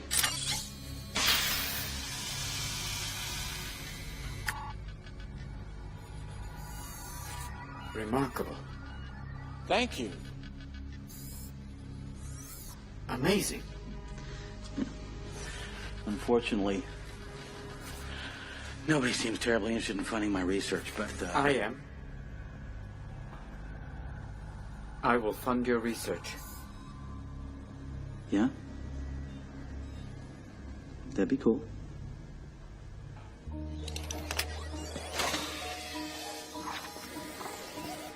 Thank you, darling. Okay, Andrew, I want to make it very clear. This is an external physical upgrade only. In the strictest sense of the word, you'll feel nothing. None of your internal mechanisms will be changed. You'll still be subject to the parameters of your positronic brain. Is that clear? Understood. Okay, good. Now, have you given any thought whatsoever as to what age you'd like to be? Officially, I am 62 years old. Let's take off 25 years. What do you say? 15. 20. Perfect. Good. Now, Andrew, believe it or not, the secret to all this is actually imperfection. Imperfection? Yeah. Things like wrinkles, less than perfect teeth, details like fading scars, little pop marks. Look at my nose. See my nose? It's bulbous and slightly irregular. It is. Well, I'm the only one who's got my nose, and that's what makes me me. And we need to incorporate these features into your design so that you can be the only one of you. That's what makes us unique, is those imperfections. I see, like the shape of your head. What about the shape of my head? It's huge. Oh. But lovely. Thank you.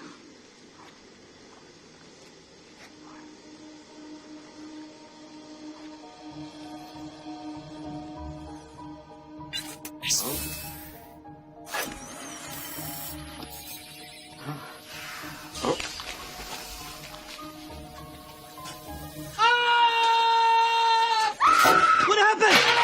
What's going on? What happened? I saw the inner me. Wait!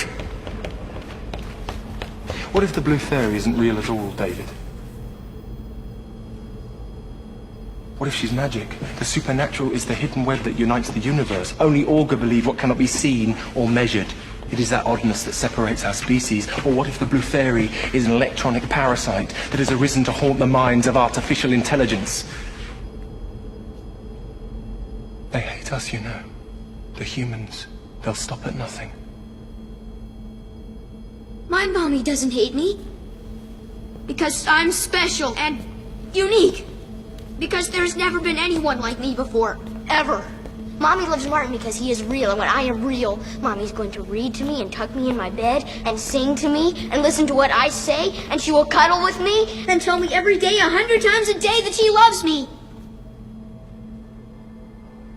She loves what you do for her. As my customers love what it is I do for them. But she does not love you, David. She cannot love you. You are neither flesh nor blood. You are not a dog or a cat or a canary. You were designed and built specific like the rest of us. And you are alone now only because they tired of you, or replaced you with a younger model, or were displeased with something you said or broke. They made us too smart, too quick, and too many. We are suffering for the mistakes they made because when the end comes, all that will be left is us. That's why they hate us. And that's why you must stay here. With me. Goodbye, Joe. It's really disappointing this is what he had for us, too. Not AI, artificial intelligence. So, we're doing Bicentennial Man from 1999 and AI, artificial intelligence next. I almost wanted to start laughing really hard, and I almost felt bad because Levi, as he was watching this clip from Bicentennial Man, was like, what did you say? Like, we're doing this, or do we got to do this? Or I don't remember exactly what you said, but it was like, huh, what? Like, why this? Well, listen, like, I'm going to say something really controversial right now. Uh-oh. He's gonna spit I've on the never grave. been a really big fan of Robin Williams. I think that's fair. I mean, I have liked him in things. Yeah. Don't get me wrong. He's fine. He's not somebody I have he's not like Dan Aykroyd or something, you know what I mean? Like where I have a straight up vendetta against the man. Yeah. Like I think Robin Williams is fine, and I like that people enjoy him. But I'm more of a Jim Carrey person too, so maybe that's part of it. I would probably be marginally more of a Jim Carrey person, but I actually think the overall work of Robin Williams is better. He's a better quality. Dramatic actor. Yes. Yeah. Oh, definitely. Yeah. No, I think he's really good in his dramatic roles. I mean, The Fisher King is not only one of my favorite movies. I think that's his best movie. It's got him doing some of his funniest and also saddest stuff on screen ever. And then the chemistry he has with Jeff Bridges, anyways, we're not doing Fisher King, but in general, that is really good. But I'm just saying. No, I mean, as somebody who generally likes him, I definitely understand people being like, this guy needs to. And I'm not just saying this. I'm really not just saying this. I felt this way as a child too. I was never a big Robin Williams fan, and I made that clear. I will say when he died, which has been hardly believed 10 years now. That is weird. Yeah. Because I remember it was like right before I went back my senior year in UNC Wilmington. Yeah, it was in the summer. I remember that. When he died, like the outpouring of people was of like fans and was honestly, I think about all the people that I've seen die in my life, that was probably one of the most sincere outpourings that I can think of a celebrity death.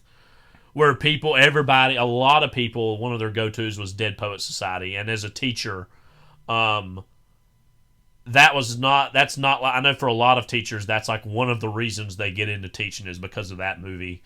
I think a new viewer of that movie now would maybe see some aspects of that movie as corny. I do think that is quite good, though, I will say, and I think he's quite good in it. Yeah. For me, it's always been The Fisher King, which I first saw, actually, when after he died. Around that time, I remember people were recommending some movies of his to watch, and I remember being like, oh, okay, I'll check that out. And that's one of the movies that kind of turned me around on Terry Gilliam more so, too, where I was like, oh, I really like Gilliam's movies now, and especially in context of that. But anyways, that's been one of my favorites. Of course, Aladdin, I think you would agree even that Aladdin is one of the all-time great vocal performances, in an animated movie. But I do understand people being like, all right, he's a little much. Bicentennial Man is definitely a movie that I think arrived to much fanfare back when it came out in 1999. It's now mocked often as seen as kind of a not very good movie. There have been some people who have come back to defend it and say it's actually not that bad. But you look at, let me just talk about some of the, the cast and the filmmakers behind it. Directed by Chris Columbus, who was, his very next movie, I think, was Harry Potter and the Sorcerer's Stone, so he's getting ready to do the Harry Potter movies. He, of course, did the Home Alone movies. That gives me at least slightly more faith in it that I know that now, having heard that. But it came out around Christmas of '99. It said it received mixed to negative reviews from critics. It was a box office bomb. Had a $90 to $100 million budget. It made $87.4 million. Buena Vista Pictures, which is basically in Touchstone, which is basically Disney production. As far as what it's about, real quickly. This is kind of more what it's about. Explores issues of humanity, slavery, prejudice, maturity, intellectual freedom, conformity, sex, love, mortality, and immortality. And it's none of which I'm interested in. Based on the 1999 novel, The Positronic Man. How do you say it? Postrionic Man by Isaac Asimov and Robert Silverberg. Which is itself based on Asimov's original 1976 novelette, The Bicentennial Man.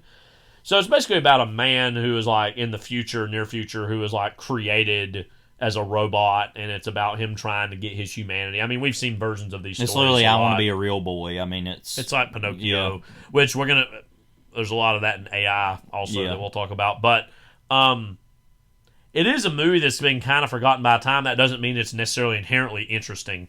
But when I was coming up with the idea for this double feature, I was thinking about, AI is obviously this very prevalent I feel like even over the past 6 months, it's like even more of a thing than it was. I mean, because people were already talking about it a year ago or even before that. Yeah. But especially over the last 6 months. And I'm playing Cyberpunk right now, and it's like, there's all this like... awash in it.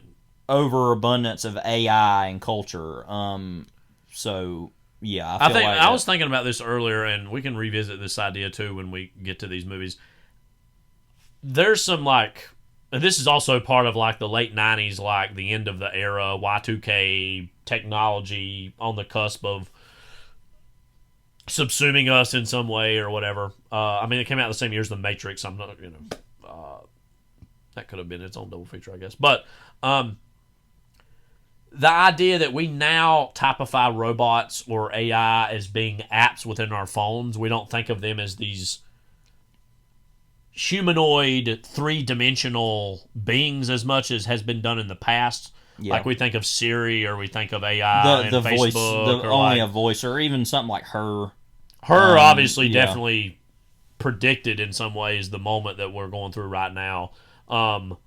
Not anything about but like, dead cats next to the it's bed both, kind of deal, it's but less creepy, but then creepy in other ways. That compared to this, because obviously, like to imagine everybody having a robot in their house and walking around. That's there was that movie they're making now that had John strange. Cho in it that is like that. Oh, right. Mm-hmm. We just saw a trailer for it, and it's like I'm protecting the family, and it's like murdering people.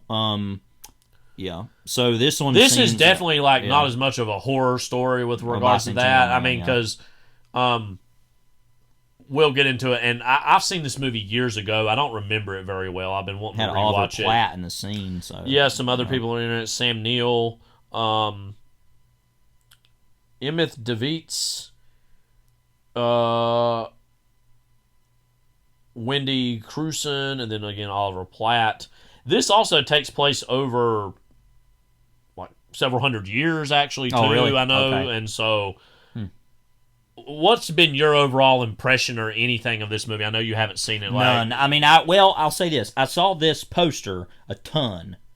It was one of those classics in video stores years ago, I remember. But I always got it and Sleeper and iRobot confused. Yeah. Like, stuff like that, I was always iRobot, like... by the way, directed by Alex Proyas. Yeah. Now, that was later, and it was kind of about different things, but yeah, like, I felt like these types of movies, I was always like, I don't really know what this is, like...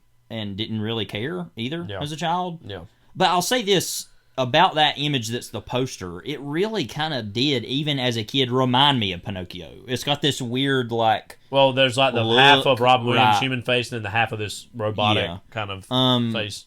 And I don't know, it just always reminded me of that, strangely, not even knowing what it was about. And then I always got confused of that and the Illustrated Man and the $1 Million Man. Yeah. And, like, there's just too many men. Yeah. Yeah. Speaking of too many men, AI, artificial intelligence. But, yeah, so I don't know what to expect. The scene looked pretty bad. We'll see what happens. It's like definitely going for a very wonky tone, which I think is what a lot of the critics responded to with the movie. Not to defend it, because I might watch it here soon, and I've been curious to rewatch it because I want to see what I think of it. But I remember as a kid thinking, oh, that's kind of... It was like around that. I remember this and Castaway were movies that I saw around the same time, not long after they come out. Rented them, or my parents rented them. And I saw like them. 2000. And I remember distinctly being like, 2001. and I say this like with respect and interest. I remember as a kid thinking, oh, these are like adult movies. Yeah. These are like not the kids kind of movies that I'm used to seeing. These are a little bit more adult. Now, obviously, this. It's science fiction and like Castaway definitely fits into that. Castaway definitely felt like, I remember thinking, now I think back on it, I was definitely thinking like, this is like a big boy movie. This is not like, this is where the big boys play. Yeah, this is where the big boys play, like WCW. I wonder if he got to see any WCW pay-per-views while he was out there. Probably not. AI, artificial intelligence, of course, Steven Spielberg. We talked about Steven Spielberg not that long ago with Jaws. This came out in 2001, specifically that summer, June. This seems like a very, and this might seem a random place to go with it. This seems like a very pre-9/11 movie in terms of like post-Clinton, this really like inward look at ourselves that's about to be totally, the page is about to be turned with the events that happen. Set in a futuristic society, stars Haley Joel Osment. I'll just go ahead and say, we'll talk about this next week. I think the greatest child performance of all time. Could be. I mean, people talk about him also in Sixth Sense and other child performances. I think this is the best child performance I've ever seen. Elliot and E.T. Also directed by Spielberg. Yeah, I mean it's basically, if it's a great child performance, it's probably and he's a got movie. Really great ones too in Hook also, which is primarily kids. As David, a childlike android uniquely programmed with the ability to love. Also stars Jude Law, Francis O'Connor, Brendan Gleeson, William Hurt in supporting roles. I remember the very first time I saw this, I cried. This is one of those movies I can definitely remember. Like, this is one of the saddest things I've ever seen. Even though, and we'll talk about it when we get there, the very end of the movie kind of ends on among the more complicated endings I've ever seen in terms of, do I feel happy or sad about this, or both? Yeah. Which is obviously an option. And I think, this obviously also has a legacy of being a almost Stanley Kubrick movie. We'll get into that. Yeah. This was something that Stanley Kubrick had developed for years and years and years, and he kind of, towards the end of his life, I mean, he wasn't ailing when he died. He just kind of had a sudden death, heart attack in his sleep. But he kind of had slowly been passing the torch to Spielberg to do as they become closer, and he definitely. I mean, we'll talk about this next week as a Kubrick almost movie, because there's definitely Kubrickian elements in this. But also, this is definitely a part of, like, coming off the crest of Spielberg's movies from the 90s, where he was definitely making things that were more mature, more adult. I think this is almost like, it's definitely more mature than adult than childlike and genre-y, but it's like kind of that middle ground between it's not his Schindler's like List, his right. effects and because that's obviously an incredibly tragic, real horrible story. But this definitely threads the needle ever so delicately between the Spielberg of old and the Spielberg of like the present and the future even. Also, like, really a lot of really groundbreaking effects for the time. What comes to mind for you when you just think of this movie? And not as a movie in of itself, and also even just for Spielberg. And even also as a depiction of artificial intelligence or robots in general. Well, I first saw this... I've only seen this movie once, actually. Okay. Maybe twice, actually. I don't know. It's only... but it's been a long time ago. I actually remember, I'm pretty sure it was 10 years ago now. I remember when we watched it, I think it was right after I graduated from college. It was like 2015-ish. Oh, well then never mind. Okay. So that makes sense. But it's about that, yeah. And I don't really remember a whole lot about the bulk of the movie. Because ultimately it's about... Well, no, actually it's July 2014. Okay. I think that was like right when I first got a Letterboxd. It was like around that time. Because I remember we saw it around the time I saw Dawn of the Planet of the Apes. We saw that in theaters. Honestly, it's weird because, like, I remember the movie, but I almost remember more about the time of my life when I saw the movie, which says something of a movie, I think, too. Which was that... You were in high school at the time. Yes, and I just had got a Letterboxd, and, like, I felt like I was becoming more and more serious about movies, although, like, I really felt that way back kind of my 7th grade year of middle school when I'd seen the Sergio Leone films, Kubrick, and Hitchcock, more Hitchcock stuff. And so there's a lot of different times in your life when you feel like you're really developing yourself. And I don't know that I'll have that time again. Like, another version of that was college for me. Like, now I'm kind of like, not that I won't see more movies, but I feel like I'm like, I'm kind of who I am. Sure. So that's this movie for anybody connects at that to stage, that period of my life a lot more than I remember the movie. And I remember liking the movie a lot. I feel like I like it even more now. I mean, that was at a time when I was like a little more cynical still as a person. Because I kind of went through my cynical phase. Yeah. Like cynical phase. Like it's like a technical term. My cynical phase a little earlier than most people do, I think, which sounds like I'm being egotistical and saying, I was so smart, I was already doing that. But, like, not really. I had seen more movies and was starting to see things, and I was kind of more cynical about stuff. And that was a period of time where I was like, I don't know about E.T., whatever, which is literally insane and ridiculous. I had seen Close Encounters around that, well, a little bit before that, but anyway, this is all just to say that I remember more about my time in my life of seeing it.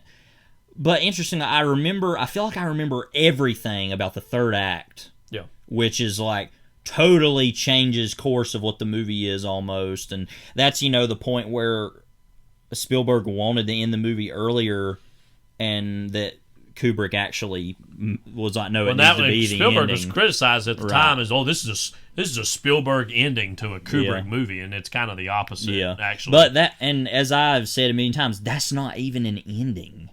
The Spielberg ending. I was like, that would literally be so dumb if that were the ending of the movie. I'd be like that, and I'm not somebody who's normally a that's it kind of guy, but that's not even a narrative funcking ending. It's almost still the third act, like what you're referring to, and other people have talked about this too, is like it's almost like an epilogue of what the movie how the movie really ends. It's almost like a final chapter of a book. You know what I mean? Or like 2 chapters, maybe.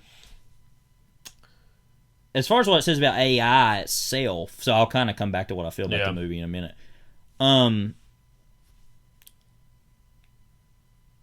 The AI itself, I mean, in the movie, it's like, I think it's that they're like children that are basically given to people who can't have children. Is that right? And like, and it's kind of like a servant almost too. And almost like a pet. Right, and that basically he you kind of heard Jude Law talking about in the clip. And he actually does love the mother, and the mother kind of gives him up because she's freaked out by it, and that's the big tragedy of the movie, is that he is, and the AI themselves are unloved because they literally aren't real. This is a thing that happens in the third act. I don't think it's really much of a spoiler.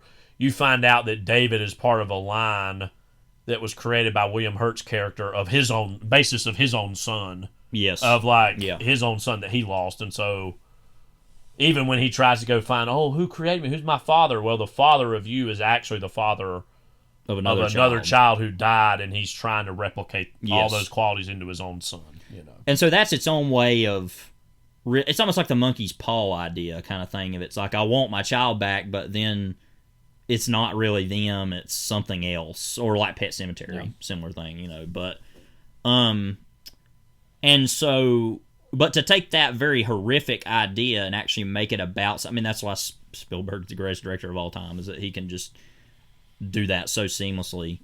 And that it's ultimately about how AI began as this thing, and like Jude Law said, well, now we're kind of not that thing. Now we're like reviled and hated, and in a way, and this is also coming off stuff of the Terminator about the idea of can this machine actually feel real emotions, and like, so all that I think is really genius, and I'd like to see again. I feel like I like it even more now.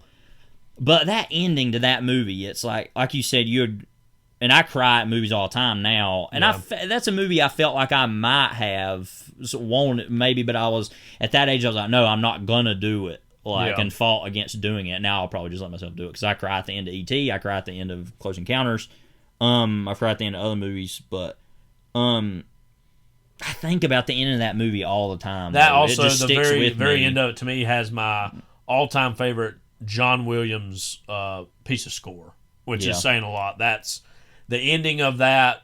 I mean, you know, and there's a lot to be said about him as a collaborator of Spielberg. Obviously, he's probably Spielberg's all-time greatest collaborator.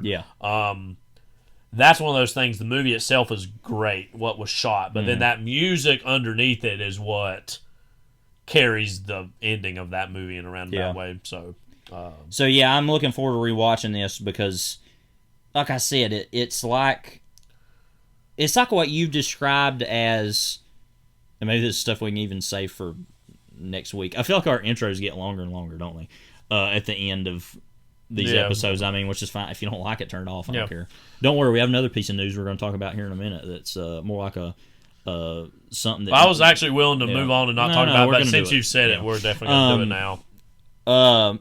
But that I remember, it's like the way you once described the Spielberg section of the Twilight Zone movie, where you've described the way that looks makes you think of our childhood, the way certain aspects of our childhood looked.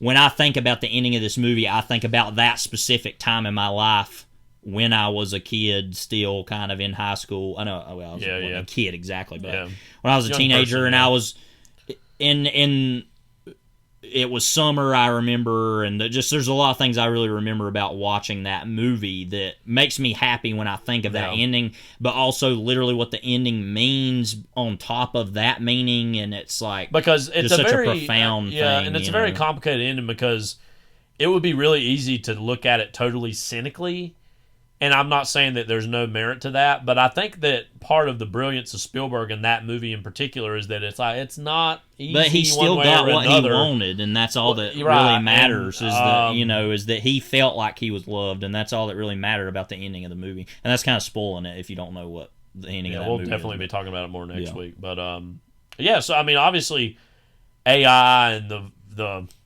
our future relationship with robotics and artificial intelligence is something that's very much been in the conversation, and these are both two older movies from 20 plus years ago that we thought, hey, let's pair those together and see how they shake out. All right. So, final piece of news, epilogue in of itself.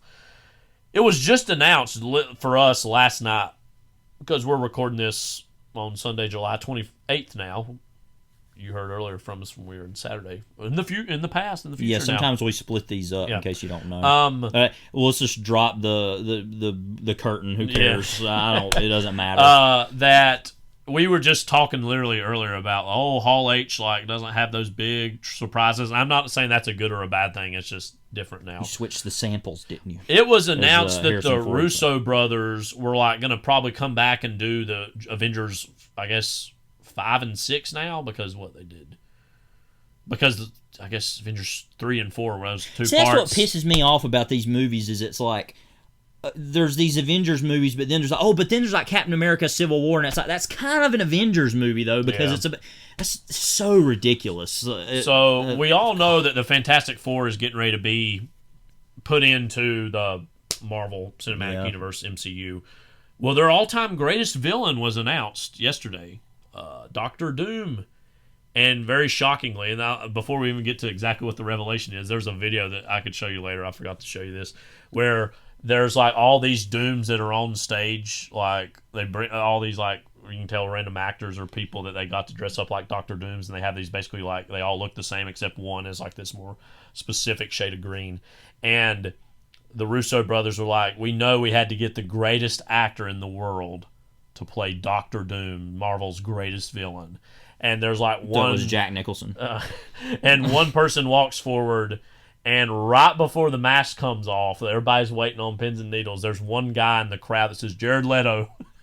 What? And then oh my God. But then the mask is revealed, taken Jared off. Leto. Yeah, Jared Leto. I'll show you this later. And it's Robert Downey Jr., who of course played Tony Stark, Iron Man, and all the huge Marvel Cinematic Universe across all those movies. For pure shock value's sake, it actually was it has nothing to do with what these movies mean for the state of the culture. It has nothing to do with the movies themselves, but just pure shock value, it was wait, what? You know what's even more shocking is that someone said Jared Leto is the greatest actor ever.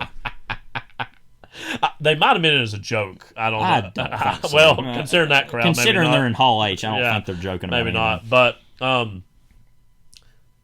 Robert Downey Jr. is now Doctor Doom. Thoughts? Any Doctor Doom thoughts? Who moved the earth? That was everybody's making the jokes he turned away from comic book movies and always going to do real movies now, and he did Oppenheimer, which we both we both praised him a lot for Oppenheimer. That was amazing great. In that, that proved he actually can act. And we said I forgot he could be an actor or whatever. And then now all of a sudden he's back in the Marvel movies.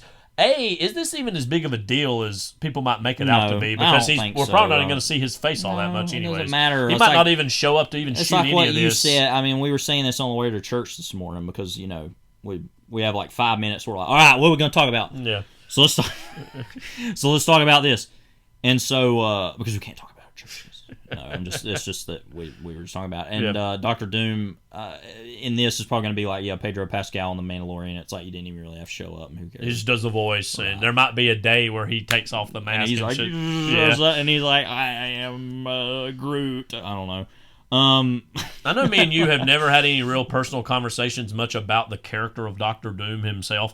In the comics, he is one of Marvel's greatest villains, mostly because of how arch and pathetic he is in the pages of the comics, and that he's almost like a guy who's fairly nondescript, who just gets into more absurdly ridiculous situations that continually overpower him. It's funny the way you said that. You were like, we've never really talked about Doctor Doom. I'm like, is there anything to say about Doctor Doom? I wasn't aware that. Well, I know. I didn't know he was sick. No, you're not wrong about that, but I just mean... Yeah. But, he actually is kind of a great villain. Yeah. He was always that in Twisted Toy Fair Theater all the time. He was always the butt of every joke. It is interesting that he's being slotted into being a massive Avengers level villain, which he has been in the past. He's mostly a he's the arch nemesis of the Fantastic Oh wait, Four. so hang on. So he's going to be in Fantastic Four, or he's going to be in this Well, new movie, he was- Avengers Doom, Doctor Doom, or whatever. Doomsday or Doom Squad, the Mod Squad. He was he was officially announced for that. He's Yes. probably going to be in the post-credit scene of the Fantastic Four movie, and you know what I mean. Setting We that need up to stop somehow. having post-credit scenes, mid-credit scenes. We need to have like mid-movie title drop, like Mandy.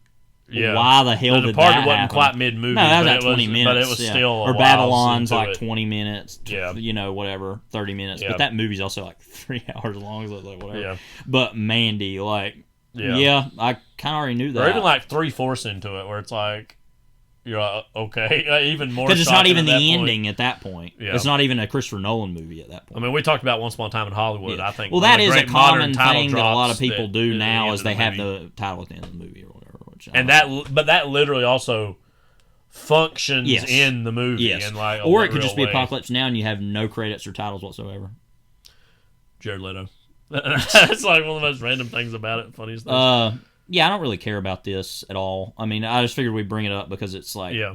yeah. I'm just wanting to laugh at myself now for saying we ain't really had a Doctor. Yeah, I'm Doom like, conversation. did we need to have no, one? but I I mean, wasn't that's aware. just one of those characters Yeah, that we've yeah, never yeah. even. Well, I mean, I've never really talked about Kingpin either, do we? Or Electro. I mean, yeah. You have anything to say about Kraven the Hunter? I feel like we talked about Kraven the Hunter actually quite a Yeah, bit. we have. Yeah. There needs to be something good made out of that. Anyways, like, is it weird that this like? Okay, so objectively, I'm not all that excited about this as a But possibility. we need to talk about Kevin. We need to talk about Dr. Doom. But like, yeah, obviously, it's a return of the Russos to the franchise. It's a return to Downey Jr. They've already dealt with the multiverse thing, so there's people thinking that it's going to be Victor Von Doom's / Victor Von Doom is a variant of Tony Stark. So it's like semi-connect, or it's like Victor Von Doom is like a variant, like it's a comic book. Well, I mean, that's yeah, I mean, that's what it is. No, I'm saying I like mean, a comic book yeah. cover variant. But that it's like, yeah. say, an Earth 30 version of Tony Stark as Victor Von Doom. You're obsessed with these But- Earth that just in Yes. conversation y'all say Earth 5 this person. I'm like, I know what you mean, but it's like, okay. Yeah. Right. Is that more of an Infinite Earth thing than a Marvel thing? Well, DC. DC about does it. more of Yeah, that yeah. than No, that's yeah. what's been so weird. I can't believe we're still talking about this at this stage of the podcast. But that's what's ironic about what's happened with Marvel in the more recent years is DC, that has always in the comics been a more core part of their storytelling than it has been with Marvel. But then Marvel is so ahead of the curve in terms of getting that stuff. We can't forget Marvel started like panels were being drawn before they were even being written. I mean, As like, timely comics, yeah. yeah, in bathtubs. Comic Book Superheroes Unmasked, that's a foundational documentary for us. And werewolfism are prohibited. And werewolfism are prohibited. That should definitely have been in our Spooktober Spooktacular. I'm just now realizing, like, and werewolfism are prohibited. Yeah. But, oh well. But I mean, there's obviously the cynical part of it. It's like, oh, Marvel's lost their way. They're just trying to repeat the hits now. Well, if Marvel's lost its way, I have no clue what DC's doing. But Like, would we not yeah. agree that the Russo brothers would probably best be served doing these movies just full time than doing anything else they'd want to do? You know what I mean? Wouldn't we rather just let you be the Marvel directors? Oh, because these other movies instead of they've done wasting for like other Netflix, people? yeah, Yeah. like wasting time and money on other Right, things. that Just we go don't wanna be, see anyway? Just go be the Yeah. David Yates of Harry Potter, Yeah. where it's like just be the director of these types of movies. You know what I mean? Shade on David Yates. But you know what I mean? Just Yeah. like, well, he just- actually can make a great movie, though. Yeah. Even out of that. I mean, literally, like, the best Harry Potter movie he made. Yes. Of the Half-Blood Yes. Prince. So it's like... Yeah, yeah, well, I mean, whatever. yeah, I mean, But no, he's- I know what you mean, yeah. Like, just link that person to that, and or the Christopher McQuarrie of Mission Impossible. I that guess, like. combined with the like Robert Downey Jr. is probably not even going to be needing to do much for these movies. It all is like, okay, well, it's not a big deal. You know what I mean? If you take those factors into account, I feel like Yeah. it's like, okay. Also, I think this is partially because Kang was supposed to be a big part of this. That actor was in last black man in San Francisco. What's his name? You Yeah. know, that played Kang in the Ant-Man. First, I was like, "What are you talking about?" Yeah, Kang. I'm like, Kang. What? I don't know what that is. Oh, Jonathan Majors. Yeah, Jonathan. I was literally about to. So like that character was apparently supposed to be the crux of all this stuff, but he got canceled in real life. So then now they're like, we're gonna make Doctor Doom. It almost fits this Doctor Doom character that I've heard so much about. I guess recently. And I guess also like hypothetically that. Because this, like, I think the new Fantastic Four movie is supposed to be set in the 60s in a parallel universe. Oh, this okay. Doom is going to be the bridge between these worlds, and also probably the X-Men, maybe even being another. Well, Deadpool doesn't know anything about saving worlds. Anyways, we've talked too much about this. Any final thoughts? We're happy to join you July 26th. Many of you are very excited. Well, we have to let you know this film is as paper thin as a sequel to Battlefield Earth. This is Kyle. This is Levi. Take care. God bless. I guess show up for the next episode. I don't know. Whatever. Or whatever. I mean, it's going to be Bicentennial Man, so... But AI. But AI, too. Maybe some thoughts on Trap. I don't know. Yeah, probably will be by then. Yeah. I mean, we don't know. Who knows what's going to happen. Take care. Look for the tape talk. It's up now, and then I guess we're going to do another one. I don't know what we're going to do. I guess we'll talk more about... Hang on. No, I'll just make sure to get it in. What? I'll just make sure to get it in. Yeah, before, well, no, don't worry. We'll make this a big deal post-credit about God. scene. Yes, I mean, I guess we'll talk about Doctor Doom. I don't know. I guess we need to talk more about it. We need to have a Doctor Doom conversation. Well, we probably need to do a whole podcast about it at this point.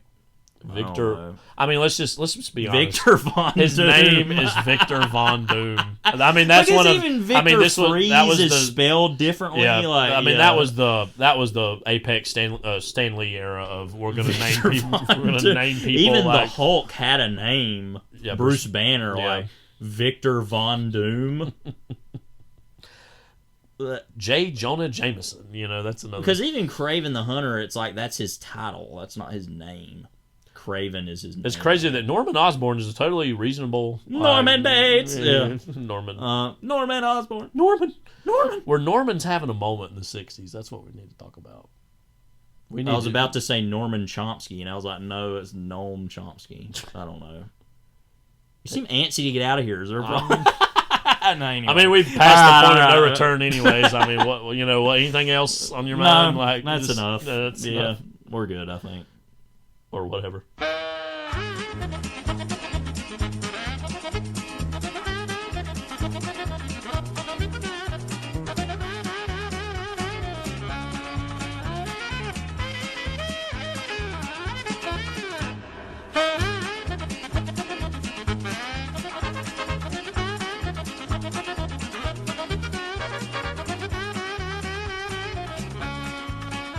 Thank you, Delvin. Thank you very much. So nice. Goodbye.